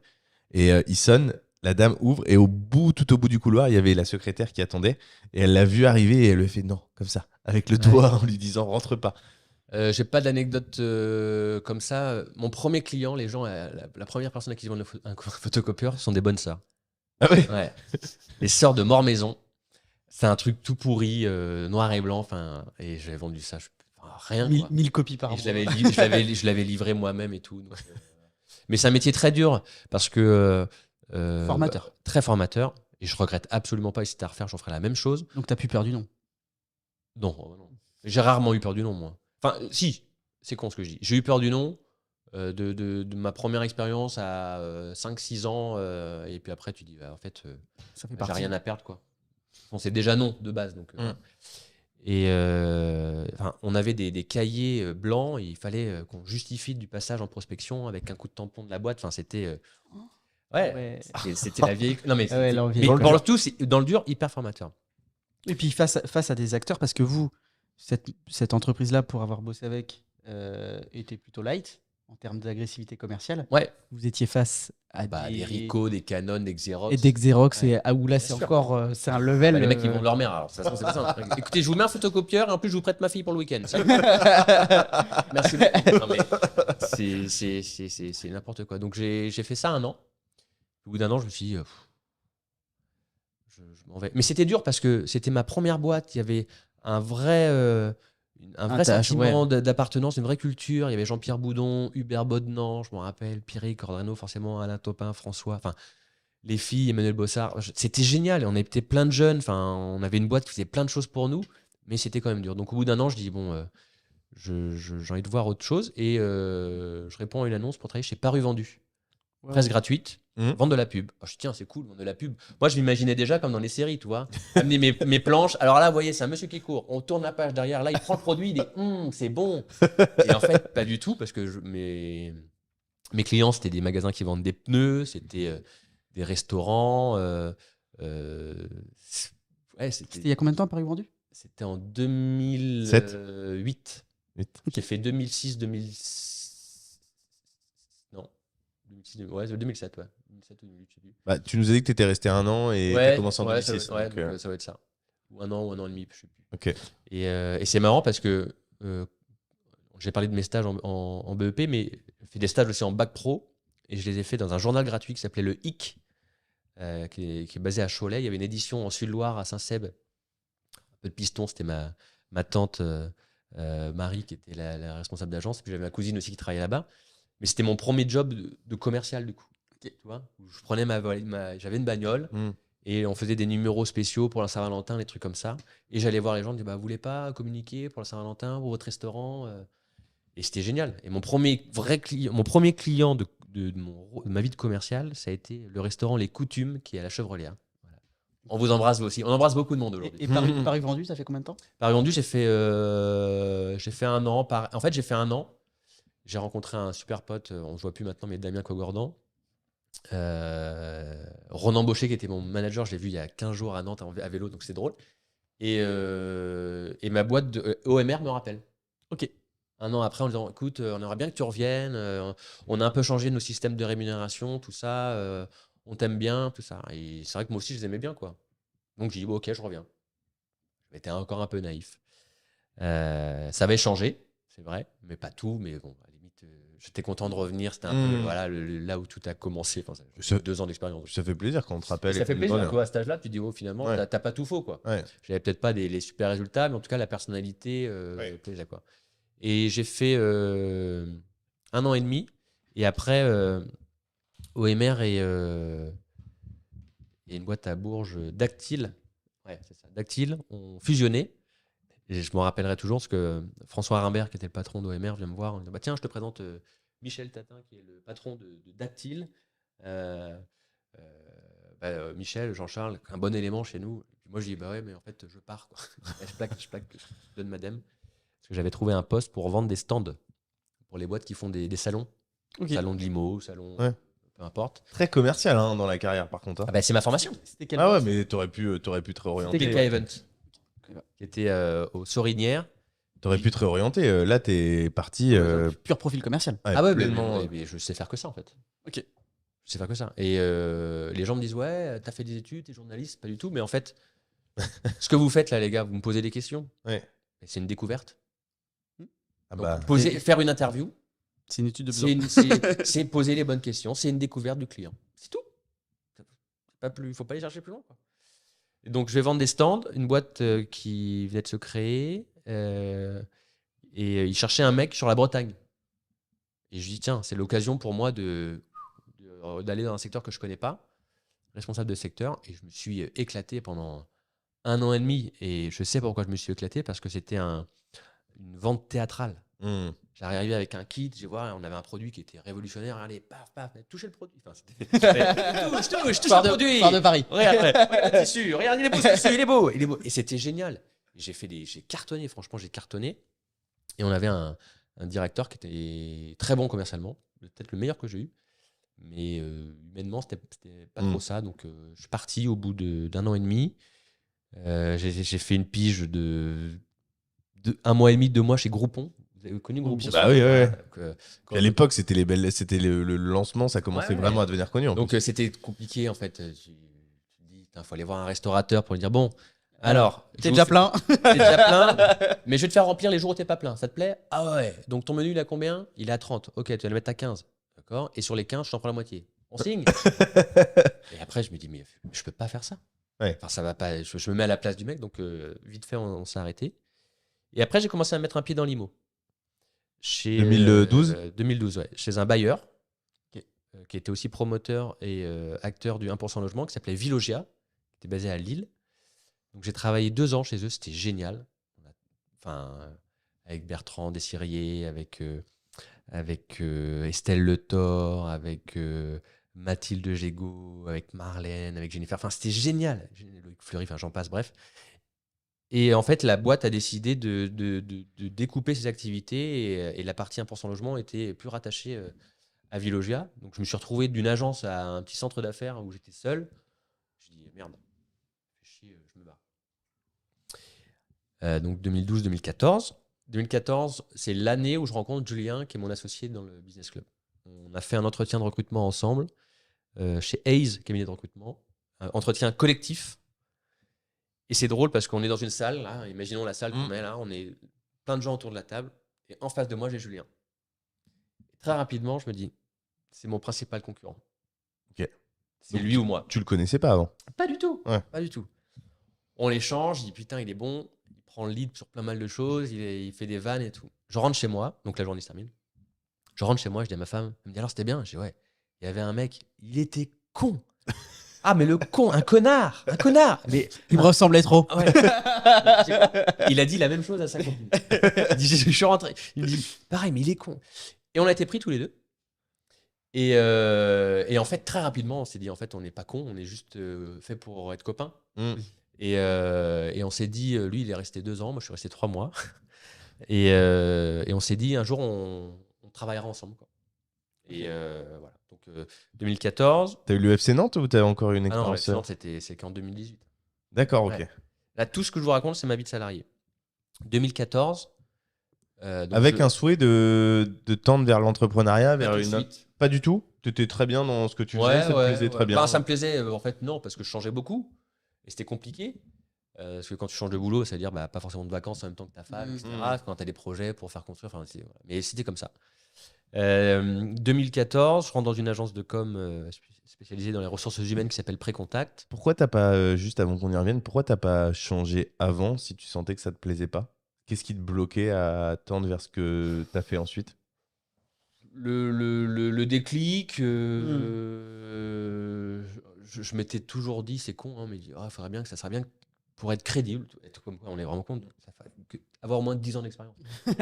Non, mais que tu dises aux gens, ouais, Bac plus 2, 10 ans d'expérience, c'est bon, je peux faire quelque chose. tu vois, j'ai roulé ma bosse pendant 10 ans, les mecs disent, ah ouais, donc tu connais un peu. C'est con, hein, parce que t'as Ouais. des mecs qui se lancent au bout d'un mois, ils ont. Mais voilà, j'avais pas eu le déclic, peut-être pas l'envie. Donc Et- des et barrières sans- et psychologiques. bien sûr, mais Ouais. uniquement psychologique. Mm. La peur.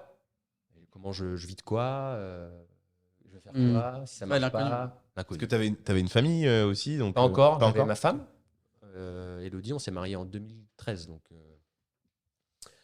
T'as un enfant, toi? ouais, et je l'ai eu en 2013 aussi. Ok. Non, je dis n'importe quoi, on s'est mariés en 2014, mais Louis est né en 2013. Regarde pas le podcast, t'inquiète, c'est bon. 27. Alors attends. Il a loupé aucune date depuis le début. 20 septembre 2014. Attends, déjà, je me suis pas trompé sur le prénom, ça fait un point. Parce que crois-moi qu'il y en a eu. Non, j'ai eu la chance d'être accompagné et de l'être toujours par la femme de ma vie, Elodie, et sans qui j'aurais pas fait tout ce que j'ai fait, mais on va y revenir. Donc, ouais, pas l'occasion, en tout cas, de me lancer, tout ça. Donc, agence de com RH pendant 1 an et demi. On décide de faire construire une maison. On achète un terrain avec un aménageur.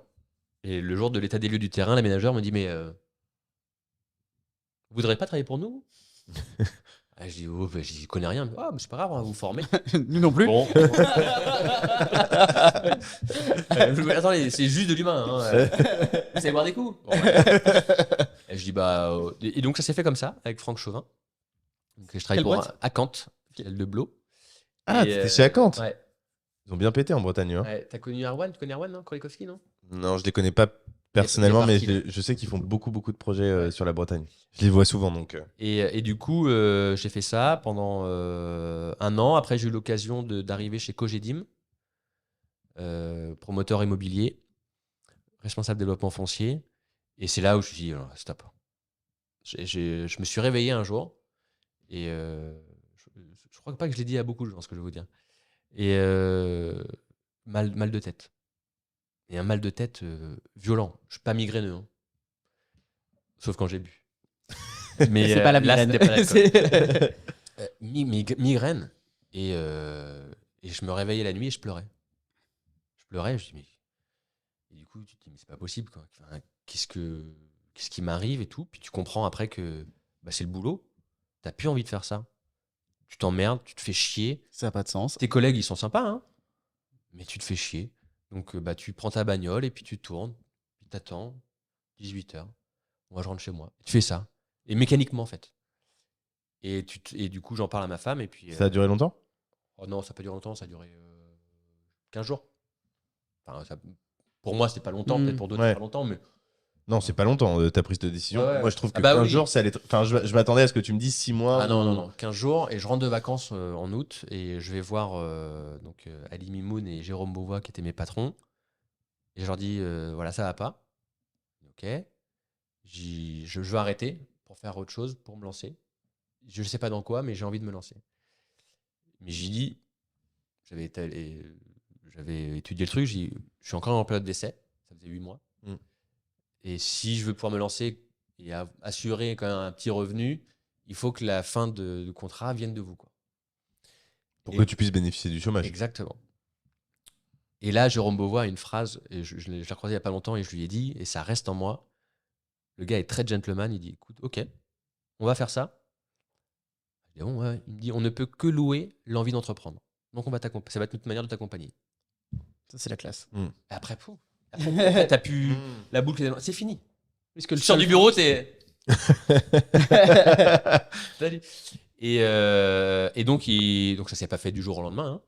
Parce que j'avais des dossiers, donc je m'étais Ouais. engagé. Ouais, Je suis quelqu'un de pro, donc je m'étais Ouais, engagé puis à aller quand au t'as bout du quelqu'un truc. en face de toi qui fait ça, Bah oui, bah voilà. c'est du donnant. C'est donnant, exactement. C'est logique, ouais. Mais il fallait dire, mais qu'est-ce que je vais faire, quoi. Est-ce que pour les gens qui te connaissent depuis 20 ans, parce que je pense que tu as beaucoup de personnes qui connaissent depuis du coup 5 ans, le moment où tu as évolué vers les activités que tu as aujourd'hui, est-ce que tu as toujours été du coup pleinement épanoui comme tu l'es aujourd'hui? Est-ce que tu as toujours été souriant et Oui. Souriant, oui. Épanoui, non. Mais j'aime pas. d'extérieur, tu as toujours dégagé Ouais. où tu non, ça n'a rien changé, le fait que tu Non, mais j'ai jamais, en fait, j'aime pas faire chier les gens avec mes problèmes. Alors qu'en fait, il faut en parler. Par contre, les vanner sur leur physique, ça te pose pas de problème. Non. Est-ce que les cheveux font partie du physique? Erwan, hein, regardez quand même. Allez, c'est Poucou. Allez, il y a Poucou du gars, quoi. Il surfeur. Mais brun, c'est le seul en français. Ouais, je faisais. Voilà, oui, je pense que les gens se disaient, ah bah ça va bien pour Jean-Charles et tout. Il change encore de boulot, mais bon, mes potes, ils disaient, oh, de toute façon, Jean-Charles. on le connaît. Une vanette, ouais, il me dit, bon, t'as pas encore changé de boulot, toi? Mais oui, j'aimais pas emmerder les gens avec mes problèmes. Alors que pourtant, il faut en parler. Donc, tu as décidé de partir. Ouais, tout à fait. Tu as bien fait de le dire, je pense. Parce qu'en plus, ça montre que du coup, il y a une période de transition et que c'est pas parce que tu te sens pas bien à un moment donné que tu peux pas l'être après. Après, bien sûr. Tu as décidé de partir. Tu n'avais Ouais. pas du tout cette solution du FC Nantes. Tu n'avais pas du tout cette solution du NABC, ni ce que tu fais aujourd'hui. Ouais. Qu'est-ce qui s'est passé pendant ces quelques semaines? Tu t'es dit, mince, qu'est-ce que je vais faire, etc. En fait, je me suis dit, effectivement, qu'est-ce que je vais faire? Mais bon, vous avez pu voir dans ce magnifique parcours que j'ai fait quand même beaucoup de boîtes et qu'à chaque fois qu'il y avait un événement d'entreprise, les gens venaient me voir en disant, tiens, prends le micro et anime. Ok, j'aimais bien.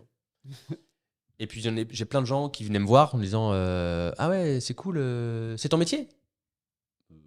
Pas du tout, moi je suis salarié de la boîte. Ah ouais, d'accord. Ah ok. Et plusieurs fois on m'a dit ça, plusieurs fois on m'a dit, bah tu devrais en faire ton métier. Et puis bah tiens, c'est l'occasion, je sais pas quoi faire. Donc j'ai appelé des animateurs chevronnés et réputés sur Nantes, Cécile Lefort et Stéphane Courgeon.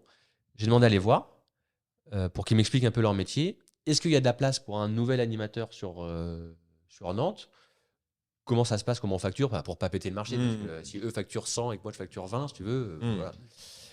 Et donc ils m'ont reçu tous les deux. Et ce qui est marrant, c'est que j'avais même pas encore mon cabis, que Stéphane Courgeon m'appelle en disant, écoute, je t'appelle, il nous manque un animateur pour animer une convention fournisseur chez Naval Group. Ça t'intéresse? Bah ouais. C'est facturé combien? Bah, il me dit, c'est facturé tant. C'est 2600 € à l'époque. Pour une journée? Pour un week-end? Pour une journée, ouais. Ok. Mais il y avait un peu de travail quand même, parce que Naval Group, faut connaître un peu les trucs. Ouais. Je dis, ok, ça, je dis, 2600 balles, quoi. Ça y est, C'est mon chiffre d'affaires, salaire, Ça y est, j'ai craqué le code. Chiffre d'affaires. Et ça a commencé comme ça. T'étais en auto-entreprise au départ? Non, J'imagine. SASU. Non, ça je dirais. En fait, j'ai suivi Julien, mon associé, qui était lui déjà entrepreneur.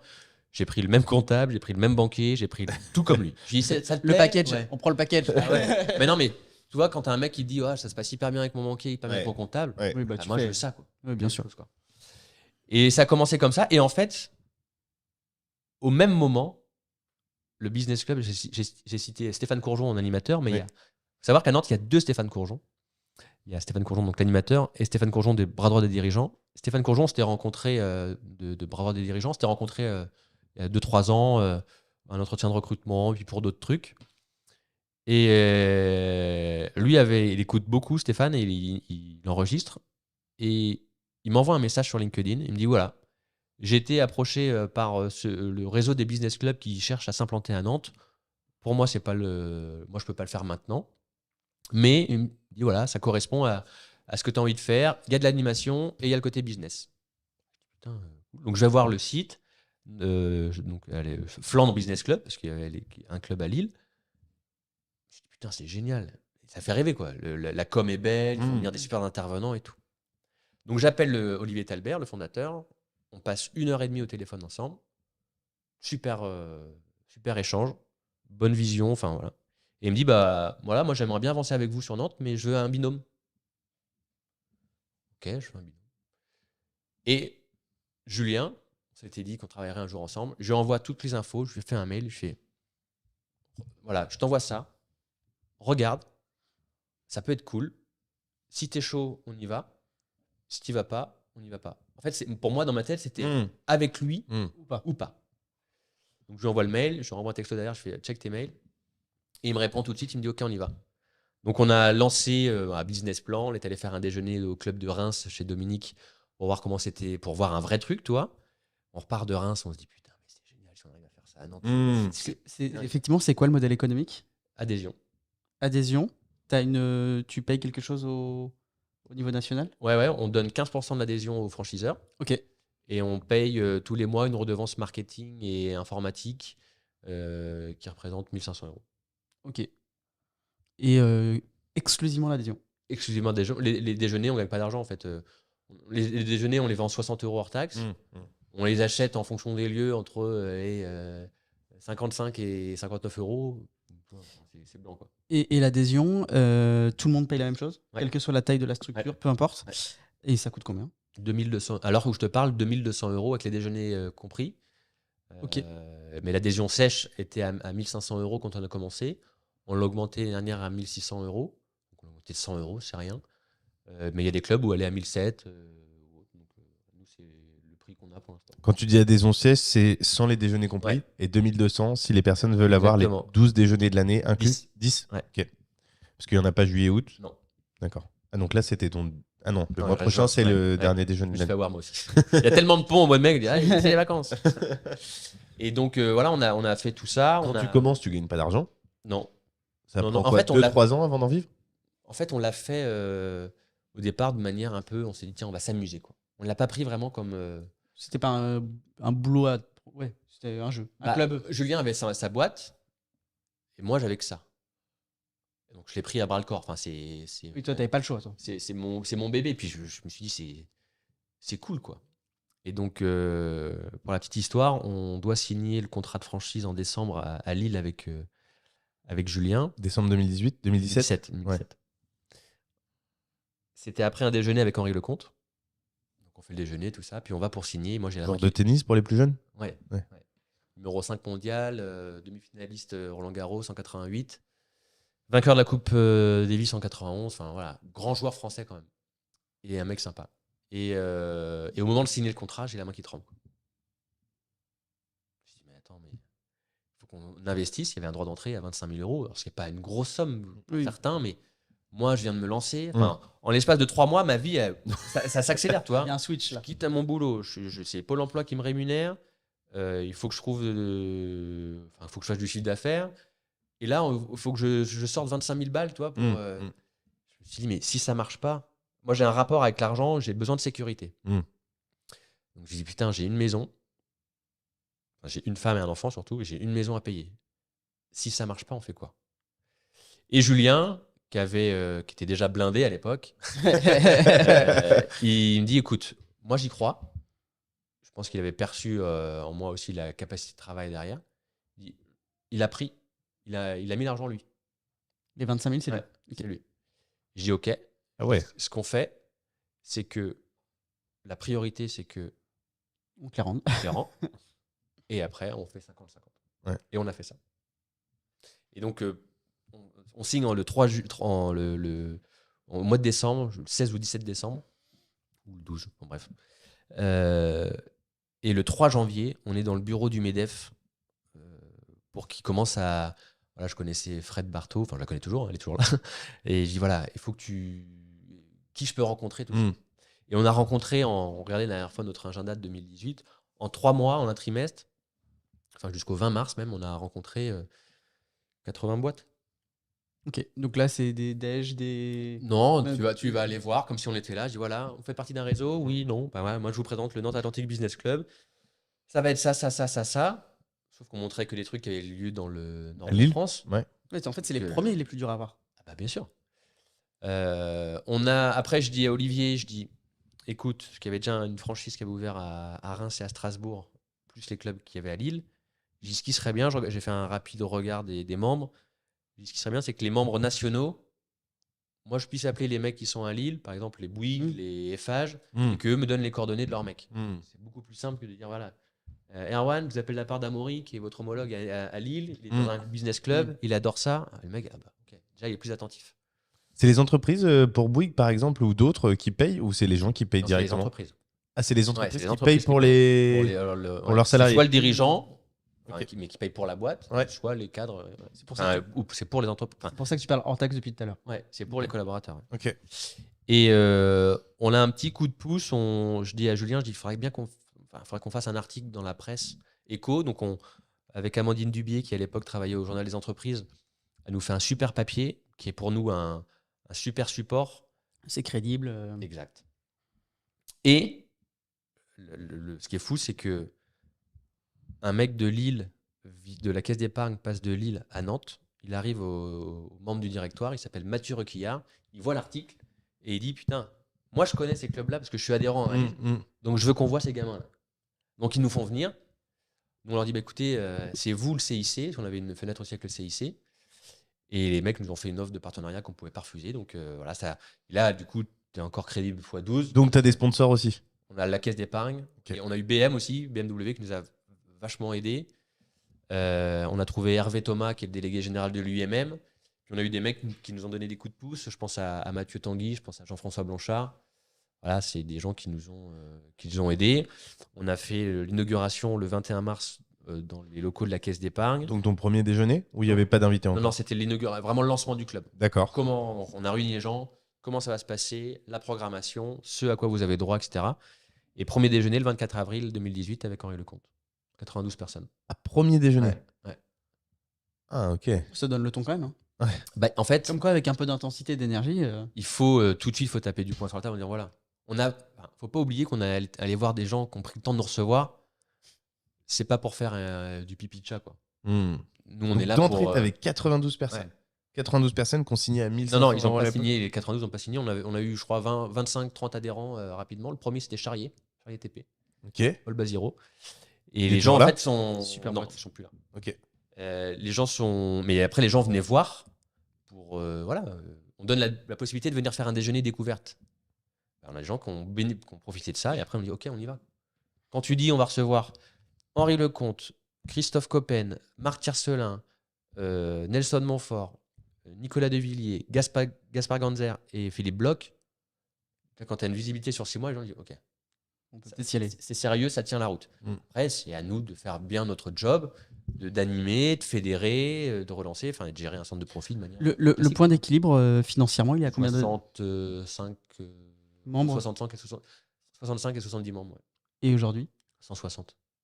Tu refuses du monde? T'es plein? T'es comment s'il y a des gens qui sont intéressés, qui nous écoutent? On refuse en fonction des secteurs d'activité. C'est le seul critère. Donc T'es là, ça t'arrive aujourd'hui de refuser Ouais. des personnes? Ouais. Et t'es limité à combien par secteur Là, on peut être.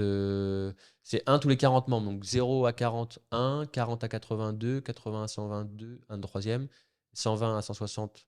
Quatre. On pourrait être 5 là. 5 par exemple, 5 avocats, par exemple. 5 avocats.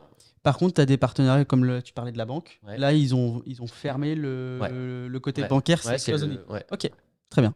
Ils ont une table, ils peuvent inviter 10 de leurs clients à chaque déjeuner.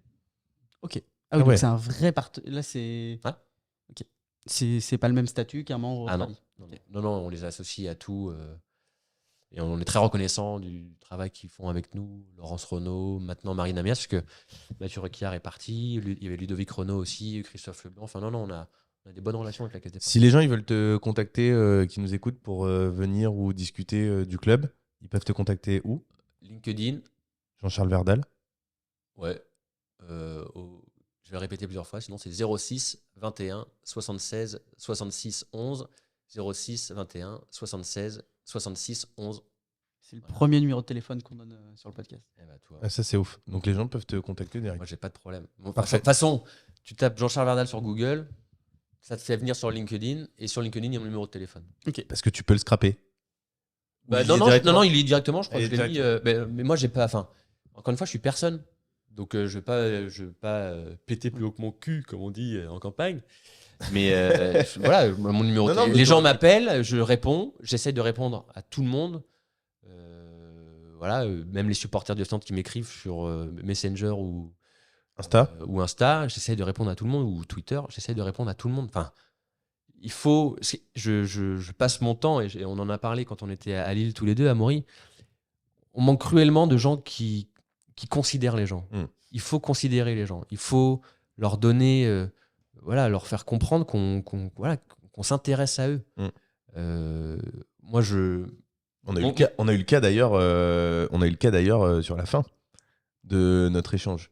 Le jeune qui nous a gentiment proposé la route. Ouais. Incroyable Ouais, cette ouais. histoire. À Lille, il faut savoir, il y a 2 gares. Tu as l'île Europe et l'île Flandre. Sauf qu'elles sont pas à côté. Elles sont pas loin, mais elles sont pas à côté. Et on regardait le téléphone, le GPS, mais c'était un peu compliqué. Et on voit un mec, un Lillois. Le mec est au téléphone. On lui dit est-ce que la gare est par là? Ouais. Et le mec, il dit ok, je te rappelle. Il arrête sa conversation et il nous accompagne. Enfin, il accompagne Amaury. Hyper sympa, quoi, le En mec. fait, j'aurais dû te suivre parce que l'hôtel où j'étais, c'était pas le bon. C'est vrai. Du coup, il était à côté de la gare, donc toi, j'aurais dû te suivre. Mais Le oui, mec hyper sympa, un jeune, et du coup on a discuté, et intéressant parce que c'est moi ce que j'aime beaucoup dans ces rencontres-là, et même parce que j'ai fait beaucoup d'autostop, etc. Et même dans le cadre de l'investissement immobilier, quand tu fais du locatif, tu te retrouves à louer des biens qui sont dans des zones où tu ne vivrais pas forcément parce que zone rurale, etc. Et donc on vit dans un milieu qui est hétérogène, mais le milieu sur lequel on gravite, il est homogène. Du coup, on côtoie des gens qui nous ressemblent tout le temps. Or là, quand on fait ça, en parlant à une personne qu'on connaît pas, en interpellant, c'était ça le terme que je voulais, qu'on ne connaît pas, et ben on se rend compte, on discute avec une personne avec qui on n'a pas l'habitude de discuter. Et ça, je trouve ça hyper intéressant parce qu'en fait, le gars, tu le vois comme ça de l'extérieur, sans jugement aucun, mais tu pourrais te dire, bon, le mec, c'est un branleur. Et en fait, hyper sympa parce qu'il était habillé en jogging, il avait les cheveux un peu Pierre Kerouan. Enfin, il était. Crois-moi, On va partir sur les mamans après. Rien à foutre. Il n'y a plus de limite. on va la faire venir là. Donc, non, et en fait, le mec, hyper sympa. Et finalement, je suis resté un peu discuter avec lui. Alors, pas longtemps parce que j'avais le train qui m'attendait, mais. Mais t'as tout dit. Il faut. Moi, j'ai la chance de côtoyer pas mal de personnes.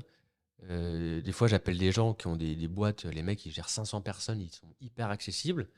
Et quand des fois, tu es confronté à un mec qui a 5-6 salariés qui dit non, mais attendez, moi, j'ai pas le temps pour vos conneries, ou appeler mon assistante, en fait, ça m'intéresse même pas. Donc, on ne se reparlera pas, quoi.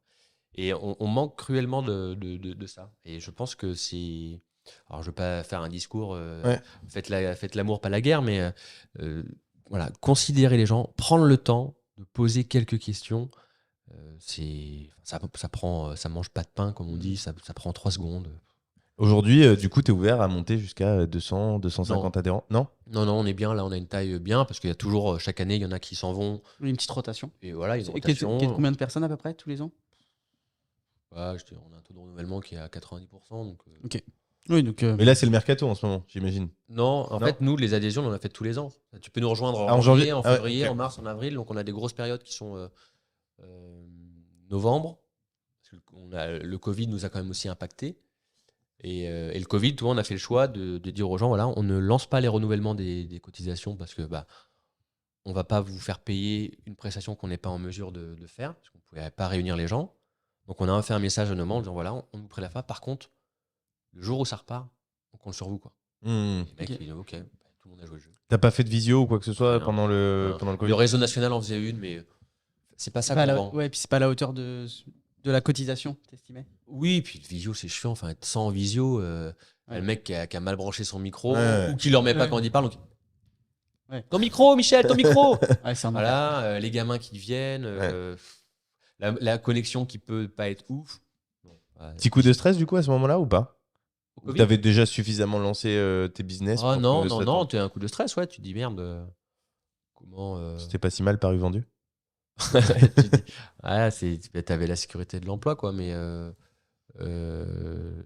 c'était c'est passé vite en fait finalement. J'ai pas de c'est passé vite.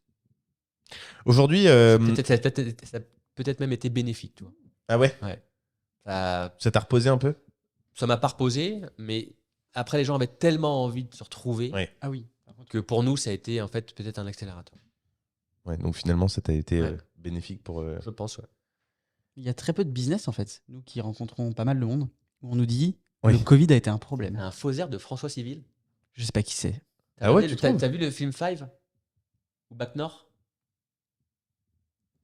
Five, oui, ça me parle. avec Claire Ninet? Oui. Et c'est son pote qui chie sur le paillasson. Je l'ai vu il y a une semaine. Et je trouve que t'as des faux airs de François Civil. Alors par contre, moi c'est aux toilettes en général. Mais c'est là pour voir bien la toi qui c'est. Je vois qui c'est. Ok. Tu trouves pas, toi surtout ce profil-là. Ok. il est plutôt beau gosse. Hein. C'est gentil, je prends. Il y a aussi des problèmes capillaires, mais il est plutôt Faut les assumer, c'est tout, c'est pas grave. Comment tu fais pour aujourd'hui, même si bon, j'ai la réponse puisque je te l'ai déjà posée, mais pour tout le monde, comment tu fais pour avoir toutes ces personnes? Tu nous parles, tu nous donnes des noms.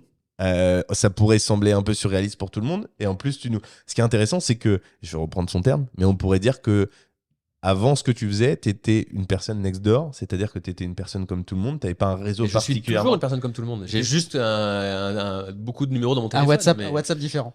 mais je suis une personne comme tout le monde. Mais Je d'ailleurs, fais pipi et caca. Hein. tu as raison de le dire, tu es toujours une personne next door, mais ce que je veux dire, c'est, en fait, le message que je voulais passer, c'était de dire, en fait, tu as commencé, tu avais Mais personne dans ton carnet d'adresses. Personne. Comment on se lance? Comment on a tous ces contacts? Je pensais qu'avant, avoir du réseau, c'était ah bah tiens, t'as besoin de balai d'essuie-glace, bah, je connais le voisin de ma cousine qui travaille à Noroto. Ce qui est quand même aussi avoir du réseau. Mais j'avais rien. Après, c'est le travail, c'est son image, bien gérer son image, Et puis de pas avoir peur du nom. ne pas avoir peur du nom. Alors du nom NON et du nom NOM. Oh, Ouais, oh là là là là Ça, c'est là. l'introduction, ça. Allez, Non, mais là, merci. J'y vais. Là, le podcast, il s'est upgradé. Bienvenue sur Radio Philosophie. Voyelle. Et- On sonne. Et ouais, l'image que tu renvoies, la réactivité, le sérieux, c'est hyper important. J'aime bien dire des gros mots, je les viens de dire pipi caca, mais ça m'empêche pas d'avoir aussi de tenir des discussions plutôt sérieuses. Mais il faut. Nantes est une petite ville, et tant mieux, parce que ça oblige les gens à être clean et pas avoir trop de casseroles au cul. Je dis pas que je fais tout bien, hein, loin de là. Hein. Des fois, je mets du temps à répondre. Alors que je suis le premier à dire j'essaye d'être le plus réactif. Mais des fois, c'est comme ça. Et comment je fais pour avoir les gens en fait, j'arrive à trouver leurs coordonnées et je les appelle. En fait, c'est simple. Comme si j'appelais pour commander une pizza. On peut dire comment? On peut dire comment, ouais, par comment je les appelle. On va voir si tu as bien écouté ce que je lui ai dit. Si, je me souviens très bien. En fait, tu vas sur LinkedIn et tu utilises Lucha principalement, Ouais. qui est donc un bot, donc un robot qui va permettre de scraper la donnée. Alors, c'est pas le cas de tout le monde, mais Non. la plupart des gens, on peut récupérer leurs coordonnées. Donc ça, c'est un petit tips. Tu peux récupérer le C'est mail payant, hein. ou le numéro de téléphone. Alors, c'est gratuit au départ, je crois. Les Pour 10 cinq- premiers. pour cin- ou 5 cinq. ou 10. Ouais. À mon époque, c'était 5, Ok. c'est 10 maintenant. Mais oui, tu peux, en fonction, tu vas par exemple sur le profil d'Amaury. Ou Jean-Pierre Foucault. Ou C'est comme ça Jean-Pierre que ça fait, Foucault. j'imagine. Comment ça s'appelle Jean-Pierre Foucault? Ouais, ça doit être comme ça. Ou même Alexia Laroche-Joubert. Ouais. Alexia Laroche-Joubert. Et à côté, donc ça mouline, ça va chercher dans toutes les internets. Et ça te met en non visible le numéro de téléphone et le mail. Ce qui veut dire qu'avant que tu payes, tu sais si oui ou non tu peux les obtenir. Voilà. Ça t'évite de payer pour rien si tu En cherches. fait, si tu as déjà payé, que tu payes un abonnement à l'année. Ouais, mais Mais t'as pas, ça te décompte pas un crédit. voilà, parce que tu as un nombre de crédits Voilà, maximum. ouais. Enfin, en fonction du forfait que tu prends. Exactement. Moi, j'ai 360 crédits. C'est-à-dire que dès que je fais dévoiler, ça prend un crédit. Et donc après, ça te donne le mail, les trucs. Alors, le mail, généralement, est toujours bon. Le téléphone, ça peut être un ancien, un vieux. Enfin, la petite astuce, puisqu'on est là pour donner des conseils, c'est que sur le téléphone, WhatsApp, vous rentrez dans le contact le nom de la personne. Avec WhatsApp, on voit très rapidement si c'est Grâce à la photo. Voilà, grâce à la photo notamment. Et 80% du temps, tu as le bon numéro. 80% du temps, j'ai mon numéro. Et après, c'est simple. Moi, j'appelle, hein, pas peur. J'appelle, j'envoie un WhatsApp avec. Tu commences par un WhatsApp ou t'appelles direct? Généralement, je commence par un WhatsApp. J'envoie un lien vidéo, un document, parce qu'on peut en fait. Un WhatsApp permet pas mal de trucs quand même par rapport au SMS. Et puis voilà, donc Alexia Laroche. Tu leur dis salut, j'aimerais bien vous accueillir. T'envoies une vidéo de ce qui. Ah, Allez, tu vas le nous en dernier. lire en live. Ah, c'est fort ça. Celui envoyé à Nicolas Sarkozy. Allez. Salut Nico. Félicitations pour les enfants. Alors, est-ce que ça va remonter aussi loin? C'est qui là que tu prends? Alexia Laroche-Joubert. Ok. 19 octobre 2022, j'imagine. 2022, ouais. Alors, j'ai pas le premier, donc je lui avais envoyé En fait, j'écoutais le podcast de Mathieu Stéphanie. Ouais. Euh, Génération de Yourself. Exactement, où il a fait un épisode avec Laroche Joubert. Et je l'écoute en allant à l'inauguration du business club de la Vendée, je crois. Non, c'est pas possible. Non, à l'inauguration de l'agence de com des gars qui ont monté le business club en Vendée. Et je lui dis, mais cette femme, en fait, elle est incroyable. Elle a un parcours de dingue, quoi. Alexia de la Roche-Joubert, pour ceux qui savent pas, qui est enfin moi c'est ce que je sais, qui est productrice de Koh-Lanta, mais qui doit certainement faire plein d'autres choses. Star Academy. Ok, La première Star Academy, c'est elle. ok. Bah, elle est en fait Koh-Lanta, en démol. en C'est elle, démol. ouais. Enfin, c'est plus comme ça que maintenant ça s'appelle. Mais les Miss France, maintenant les présidentes Miss France. Ah oui, c'est vrai, tu m'avais Sa dit. famille ça a été eux qui ont fait la papeterie Oxford. Ok. Bah, voilà, elle a Ouais. 1000 vies. Puis une femme dans ce milieu-là, c'est très très rare. Ouais. Et donc. Catherine Barma, sinon, mais c'est tout. Catherine Barma, c'est tout. C'est celle qu'on connaisse, quoi. Ouais. Et je lui envoie un message, alors j'ai pas le premier, mais tu vois, 19 octobre, 13h04, elle me dit merci, je lui dis merci pour l'échange, je vous envoie, très sympa, je vous envoie un mail. Donc elle m'envoie son mail. Après, on échange, tu vois, elle me dit merci beaucoup Jean-Charles, bonne soirée. Moi, je rentre de Guadeloupe où nous étions avec les Miss. Voilà. Elle t'envoie une petite photo en plus de ce Alors qu'on non, voit. c'est moi qui lui Ah, envoie c'est une toi. photo avec Miss Pays de la Loire. Ok. Donc voilà. Et puis, je lui envoie un message le 19 décembre. Je lui dis bravo pour la cérémonie des Miss. Je vous souhaite un bon anniversaire en retard avec J+1. Au plaisir de vous accueillir le 17 janvier à Nantes. Voilà. Elle me dit merci Jean-Charles, c'est adorable. Elle s'est bien défendu votre Miss. On se voit le 17 avec beaucoup de plaisir. Je serais ravi si Nantes se trouvait être la ville de l'élection pour 2025. Parce que quand j'ai appelé Alexia Laroche-Joubert, elle me dit OK. Elle me dit il y a un zénith à Nantes. Je dis oui. Bah, alors vous allez m'organiser un rendez-vous avec la ville de Nantes pour que je puisse leur vendre les Miss France. Ok. Donc après le déjeuner, on s'est retrouvés dans le bureau de la cabinet du chef de cabinet de Jean Roland. Elle a vendu les Miss France. Donc avec Julien, on était à côté, on voyait ça. Voilà, la nana elle vend les Miss France. Nantes ne prendra finalement pas les Miss France, mais voilà. Ah merde. Ah, Et parce que c'est l'inverse, c'est-à-dire que c'est Miss France qui doit se vendre et c'est pas Nantes qui veut à tout ouais, prix avoir le. exactement. Ouais. Ok. Et du coup, On peut avoir une petite exclue, pourquoi Nantes ne veut pas ou c'est... ouais, ils ont dit qu'ils avaient. Alors je suis pas dans le secret des dieux pour ce coup-là, mais ils ont dit qu'il y avait pas mal d'événements. C'est vrai qu'il y a la Coupe du Monde de rugby, il y a les JO l'année prochaine aussi où Nantes reçoit des trucs. Donc Est-ce que c'est l'image qu'ils veulent ou c'est une- ouais, je pense que ça aurait été plutôt bénéfique parce que Nantes n'a pas une super image. En ce moment, c'est en compliqué. Hein, compliqué. ça, c'est- Et donc, tu vois, elle est venue. Après, je l'ai mis en lien avec. Elle est marraine de la première saison du Vendée Business Club. Elle m'a fait une petite question pour Jean-Pierre Foucault qu'on a diffusé. Et, enfin, voilà, c'est comme ça que ça passe. Et Jean-Pierre Foucault, pareil, j'ai trouvé son numéro. Je lui ai dit écoutez, on reçoit Alexia Laroche-Joubert. Est-ce que vous acceptez de me faire une petite question vidéo qu'on diffusera le jour du déjeuner? Il me l'a envoyé dans la foulée. Je dis putain, ok, cool. Ah, Dis, ça vous va première approche incroyable du coup. Ouais. Et après, je lui dis finalement, est-ce que ça vous dirait pas d'intervenir? Mhm. Bah, elle me dit je peux que le jeudi. Bah, jeudi 25 mai. Ok, boum, billet d'avion, Marseille. Enfin, tout s'est fait, quoi. Parce qu'il il habite à Marseille. Ouais.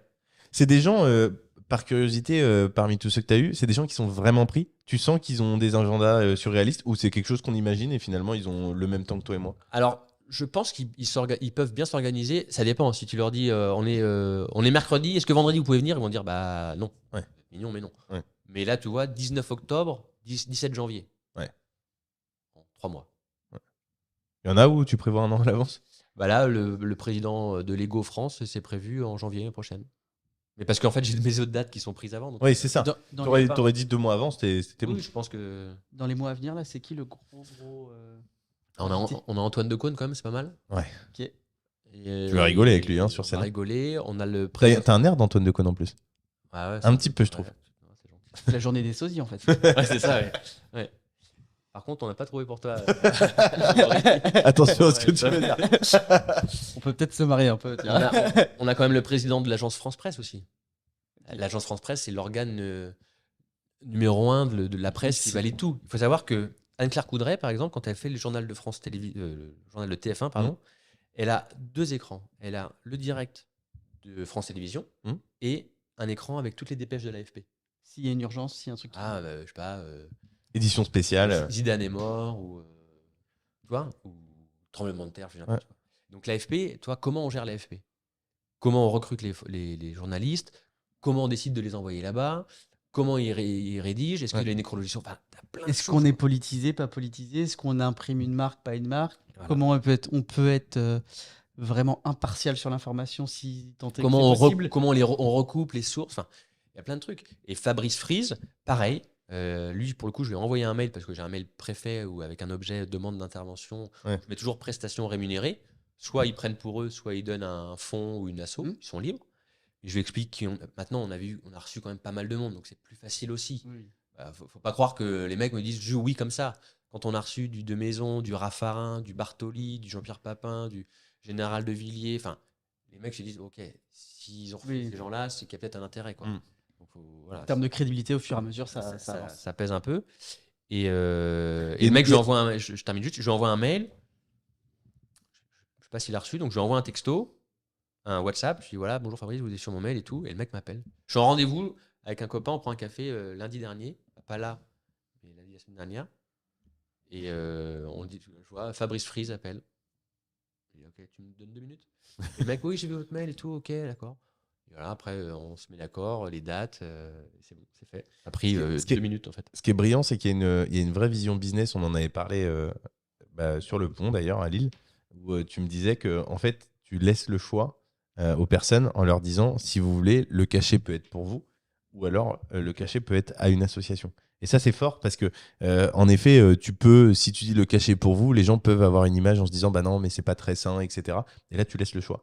Alors que, bon, on en avait parlé et souvent le choix est le même. Mais du coup, c'est intéressant de voir cette vision où tu laisses le choix à l'intérieur. C'est quoi le choix en général? Le choix, ils prennent l'argent pour eux, et ce que je comprends. Ils prennent sur leur temps, ils ont des choses à raconter. Mais Anne-Claire Coudray, elle avait donné son cachet à une asso, Elle a donné une asso? le tout. Et on ne l'a pas communiqué parce qu'elle a dit j'ai pas envie qu'on communique. Enfin, voilà, c'est pas besoin qu'on me dise bravo. Et peut-être que le gars prend l'argent pour lui et que finalement il va Il redonne à une Oui, asso. oui, Enfin, j'en sais rien. Ouais. Et c'est normal. Aujourd'hui, le marché des conférenciers, des intervenants, il est comme ça. Là, je viens gratuitement parce que c'est pour vous faire plaisir. Mais d'habitude, c'est très, très cher. Non, mais blague à part, on a des. Voilà, c'est un vrai business, quoi. Donc, mais oui, le choix, il est important. L'alternative est importante. C'est une méthode que personne n'utilise, alors que. Elle est tellement puissante. c'est de ouf. L'alternative, c'est ton client qui choisit et c'est toi qui décides. Je l'ai utilisé pour un intervenant. L'alternative ou les contre-propositions. Je sais pas vous dans votre business de limo quand vous achetez vos terrains ou vos biens ou autres, Ouais. comment ça se passe, mais je trouve que les gens ne négocient plus. C'est soit tu fais une offre et le mec fait le mort. Et puis et un jour tu apprends, le mec dit fallait me faire une autre offre. Je sais pas de Une nouvelles. contre-offre. Voilà. Et la contre-proposition aujourd'hui, les gens n'en font plus, quoi. Ou la double proposition. Ou la double, donc l'alternative. L'alternative, hyper efficace. Mais Mais c'est un réflexe de commercial. ouais. Mais la contre-proposition, Ouais. voilà, j'ai un mec qui me dit on voulait avoir un intervenant, je peux pas dire le nom pour l'instant parce que c'est pas signé, mais un célèbre entraîneur de nageurs français. Qui a les cheveux longs. Avec les cheveux longs et Et qui blanc. ressemble un peu à Paul Naref. On me donne son prix. C'est un peu élevé par rapport à ce qu'on peut mettre.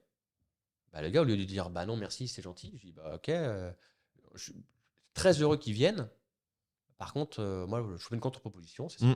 Mec, C'est oui, c'est non, c'est non. Voilà. Mais Et les c'est gens, pas grave. les gens ne disent plus rien aujourd'hui. Tu peux plus négocier, c'est mal vu, quoi. C'est bon, les gars. Encore une fois, on ne fait pas des vies, puis c'est pas parce qu'on négocie qu'on est tout de suite au souk, à Marrakech ou à Mamet. Enfin, c'est comme ça, c'est le business. Tu préfères avoir 0% de rien?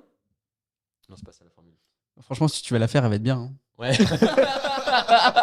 On coupe. Je fais le montage que dalle. Non, mais tu préfères Ça, avoir c'est pour les 0% cheveux, de ça. rien du tout ou 100% de quelque chose. Moi, je préfère avoir 100%. Je préfère gagner 500 balles que 0, tu vois.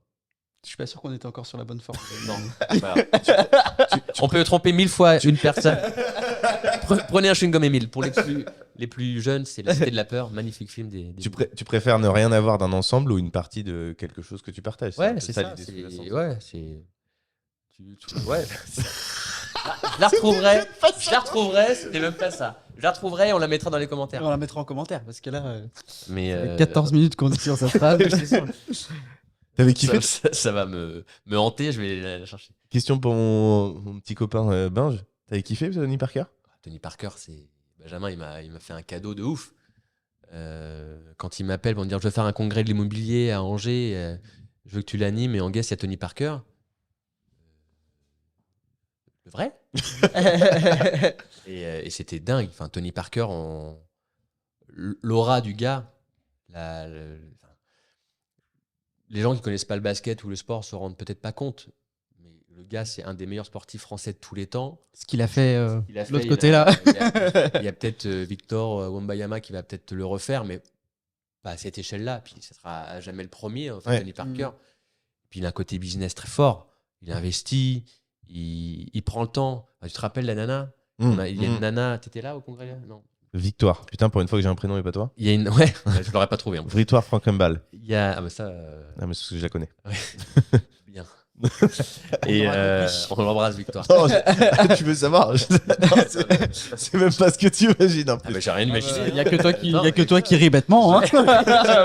On est concentré.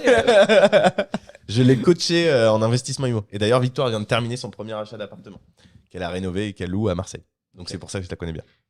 La nana, elle prend la parole, elle pose une question, on dit moi, elle était comptable, je crois. Hein. Exactement. Elle dit moi j'ai du mal à trouver du boulot. Est-ce que vous recrutez quoi, en gros quoi? Bah le mec il l'a pris quoi. Enfin il l'a pris. Je sais pas s'il a travaillé, mais il l'a. Sur le moment, il l'a considéré, il l'a fait venir tout ça, il l'a vu après. Elle est venue dans ses loges, enfin dans la loge. Ouais. Ils ont discuté et en effet, ils devaient trouver un poste et finalement, malheureusement, c'est pas tombé au bon moment et du coup, Ouais, ça. mais il a Non, mais- considéré- Et c'est vraiment allé. Considéré. Et c'est vraiment allé dans une démarche de Ouais. recrutement. Ils ont fait des entretiens, etc. hein. Et la nana dit j'aimerais bien vous faire un câlin et tout. Bah, viens toi. Enfin, Il lui a dit c'est quoi ton rêve? ouais c'est ça. Et elle a dit faire un câlin à Tony. Et bah il est viens. descendu, il a fait un câlin. C'est génial tu vois. Trop marrant. Et non, mais le gars était ouf. Quoi. L'année dernière, j'ai quand même fait au mois de mars Boris Dio et au mois de juin Tony Parker. C'est pas dégueu. C'est pas mal. Non, et puis il a une notion, il a tout. Le sport, le business, sa marque personnelle où Oui. il en prend soin. Voilà, c'est des mecs qui sont en termes d'aura, en termes de. Ça va au-delà du sport. Bien sûr. Un équivalent dans le foot, c'est Kylian Mbappé, je pense. Ouais, Voilà. tous les sportifs comme Teddy Riner, c'est pareil. Voilà, tu vois, c'est pas que- ils, Zidane, ils sont tous potes, les gars, et c'est pas pour rien. Hein. C'est une En fait, il y a leur marque personnelle, ils prennent soin de tout. La notion business et le sport, ils sont au-dessus des autres. J'avais la question à sortir, mais je croyais que t'étais. Ah, non. T'allais me recharger Ça sur Victoire, c'est l'a pour ça ça. l'a contrarié cette histoire de. Je sais plus comment. Victoire, ça Victoire, t'a. Non, Frankenbalm. Franck, Je l'ai mal prononcé. Non, mais c'est un beau souvenir. C'est vrai que je l'avais plus en tête et c'était un moment assez émouvant. machiner les ballons et tout. Enfin, ouais. Merci, hein, Benjamin. Merci beaucoup. Non, mais c'est vrai. Parce enfin, qu'en plus, il nous écoute. Donc, c'était. je pense qu'il va t'écouter. C'était ouf. Il a fait un super truc. C'est du boulot, hein. Et, enfin, Ah, ouais. c'est pas les gens Ouais. payent leur place, ils sont assis, ils se disent ok, peuvent juger et tout. Mais faire ce qu'il a fait, louer le Palais des Congrès d'Angers, faire venir du monde, c'était très bien rythmé, les ateliers. Enfin, moi, je connais rien à l'immobilier, je suis pas investisseur et tout. Et c'était hyper bien. Les intervenants étaient top. Non, mais c'est vrai, surtout toi. Horrible, il est dans la poche arrière. Et puis terminé, voilà, il y avait tout qui allait, des ballons signés, enfin, des petites attentions. Je suis fan de ça, donc respect à Benjamin pour ça. 2 questions pour terminer. Allez, on finit avec nos 2 questions. Alors, on en a une. La première, si tu me le permets, j'aimerais bien la poser parce qu'en plus, je pense qu'avec Jean-Charles, on va rigoler. Est-ce que, et en plus, avant de te laisser répondre, on va t'expliquer les réponses qu'on a eues et je suis persuadé Tu m'en as que. donné une déjà. Je t'ai dit ouais. Passion inavouable. Ouais. Et je t'ai donné les réponses qu'on avait eues. Oui. Tu m'as donné ça. Voilà. C'est pas le bracelet. Hein. Il y a encore 2 mouches, les gars. Alors, ma passion inavouable, c'est tu. Oh, ouais. C'est ouf. Mais elle vient d'où? Je pense qu'il y a un nid ou Ouais, il y a un nid de mouche, ouais. un essaim. Un essaim, bah, bien sûr. Comment on dit Bien sûr. Un essaim, Je pense un essaim. Une Un essaim mouchière. d'abeille, hein. Une mouchière. Une miche. Où ils dorment les chiens? Dans les niches et les mouches dans les miches. N'importe quoi. Une passion inavouable. Pour rappel, parce que du coup, tout le monde n'était pas dans la conversation, parce qu'on a eu notre cher Kylian, qui d'ailleurs est très bien parti. On doit être à 2000-2500 écoutes sur ce podcast-là. La passion inavouable, la plus costaud qu'on a eu, et donc il est à 2000-2500 écoutes, en sachant qu'on a commencé il y a une petite semaine. Est-ce que c'est lié à ça? Je ne sais pas. Il nous a- L'écoute, la passion, elle est à la fin. Oui, mais des Ouais, fois, on les peut gens. faire un peu de montage, on peut faire un petit peu des Ah oui, petits teasers. On l'a mis au départ Ouais. pour motiver. Ah, les mecs, ils sont forts. Il nous a dit qu'il se branlait 5 fois par jour. Pour celles et ceux qui nous écoutent et qui n'ont pas écouté Kylian. Ça te donne le niveau des passions inavouables qu'on a. Et à Sachant côté que moi, je suis marié. Et à côté de ça, on avait des gens qui collectionnent les Kinder. Ah ouais. Les petites surprises. Ouais. Des serviettes. Des serviettes, des chaussons d'hôtel.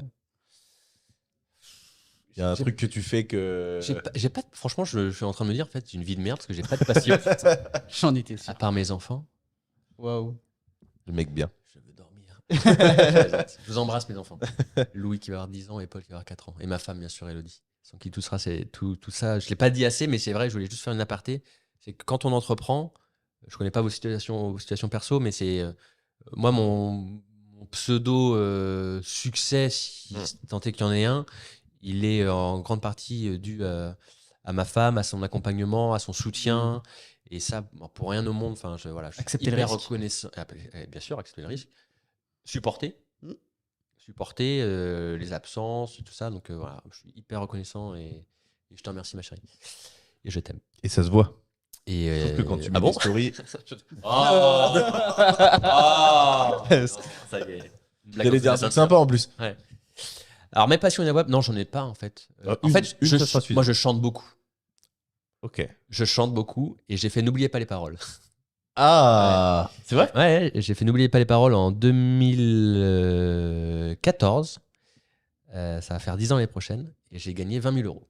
Mais non. Excellent. Et si... T'as gagné? Ouais, j'ai gagné 20 Ah, 000 l'argent va à l'argent, hein, c'est fou ça. Ouais. hein. Ouais, Mais 20 000 non. euros, ouais, 20 000 balles ouais, à l'époque. Ouais. Mais attends, du coup, t'as gagné plusieurs. Enfin, je connais pas bien les Non, mais... c'est pas la même règle qu'aujourd'hui. À l'époque, c'était un peu comme qui veut gagner des millions, c'était par palier. Ok. Et quand tu savais pas et que tu avais la possibilité de partir, tu partais. Et je suis 20 000 parti. euros, c'est bien ou Ouais, après, il y avait 30, 50 et 100, donc c'est pas mal. c'est l'équivalent de 200 000 à qui veut gagner des millions, quoi? Ouais, ou peut-être, ouais, ou 40 ou 60. Ouais, 35, 50. Ouais, Non, t'étais pas... T'as trouvé quelques réponses, en tout cas. ouais j'ai eu après, c'est de la chance, parce que j'ai des chansons que je connais. Je me suis fait plaisir sur Corneille, tout ça, c'était génial. Hein. Donc, des fois, tu chantes... Je chante tout le temps, moi. Sous En la voiture, sous la douche. J'avais une appli même de karaoké qui s'appelle Smule, Ok. S-M-U-L-E. Et c'était génial parce que tu pouvais chanter en duo avec des mecs qui étaient au Brésil. Excellent. Ouais, c'était génial. Donc, t'es un chanteur. Je suis un chanteur, ouais. Un jour, on va en vacances, on n'avait pas d'enfants encore, en Tunisie, et on sympathise avec des gens de Carquefou. On s'est fait chier là en Tunisie alors que Carquefou. Et des gens plus âgés que nous, et on discute, et tout ça, et il y a soirée karaoké à l'hôtel et tout. Et puis toute la journée, je leur dis ouais, vous allez voir, je chante et tout. Et comme je peux avoir des fois un personnage prétentieux et j'aime bien jouer là-dessus, les gens disaient ouais, c'est bon, il chante. Ça va, quoi.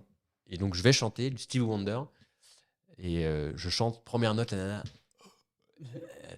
Et Elodie, elle lui dit vous l'avez dit. Vous n'avez pas voulu le croire. Il fait le con tout le temps, mais là, il avait raison, quoi. Donc, c'était drôle. Ça, c'est une grande passion. Donc c'est ta passion. T'en Ouais, as d'autres des passions? Ah, je fais des tours Eiffel en allumettes, mais Ok. tous les mercredis, lors de Dijon. Non, mais c'est vrai que j'ai pas de passion. Moi, je suis en fait, j'adore regarder la télé. Est-ce que tu pourrais... Ah ouais? Ah ouais, j'adore. T'es un Donald Trump français.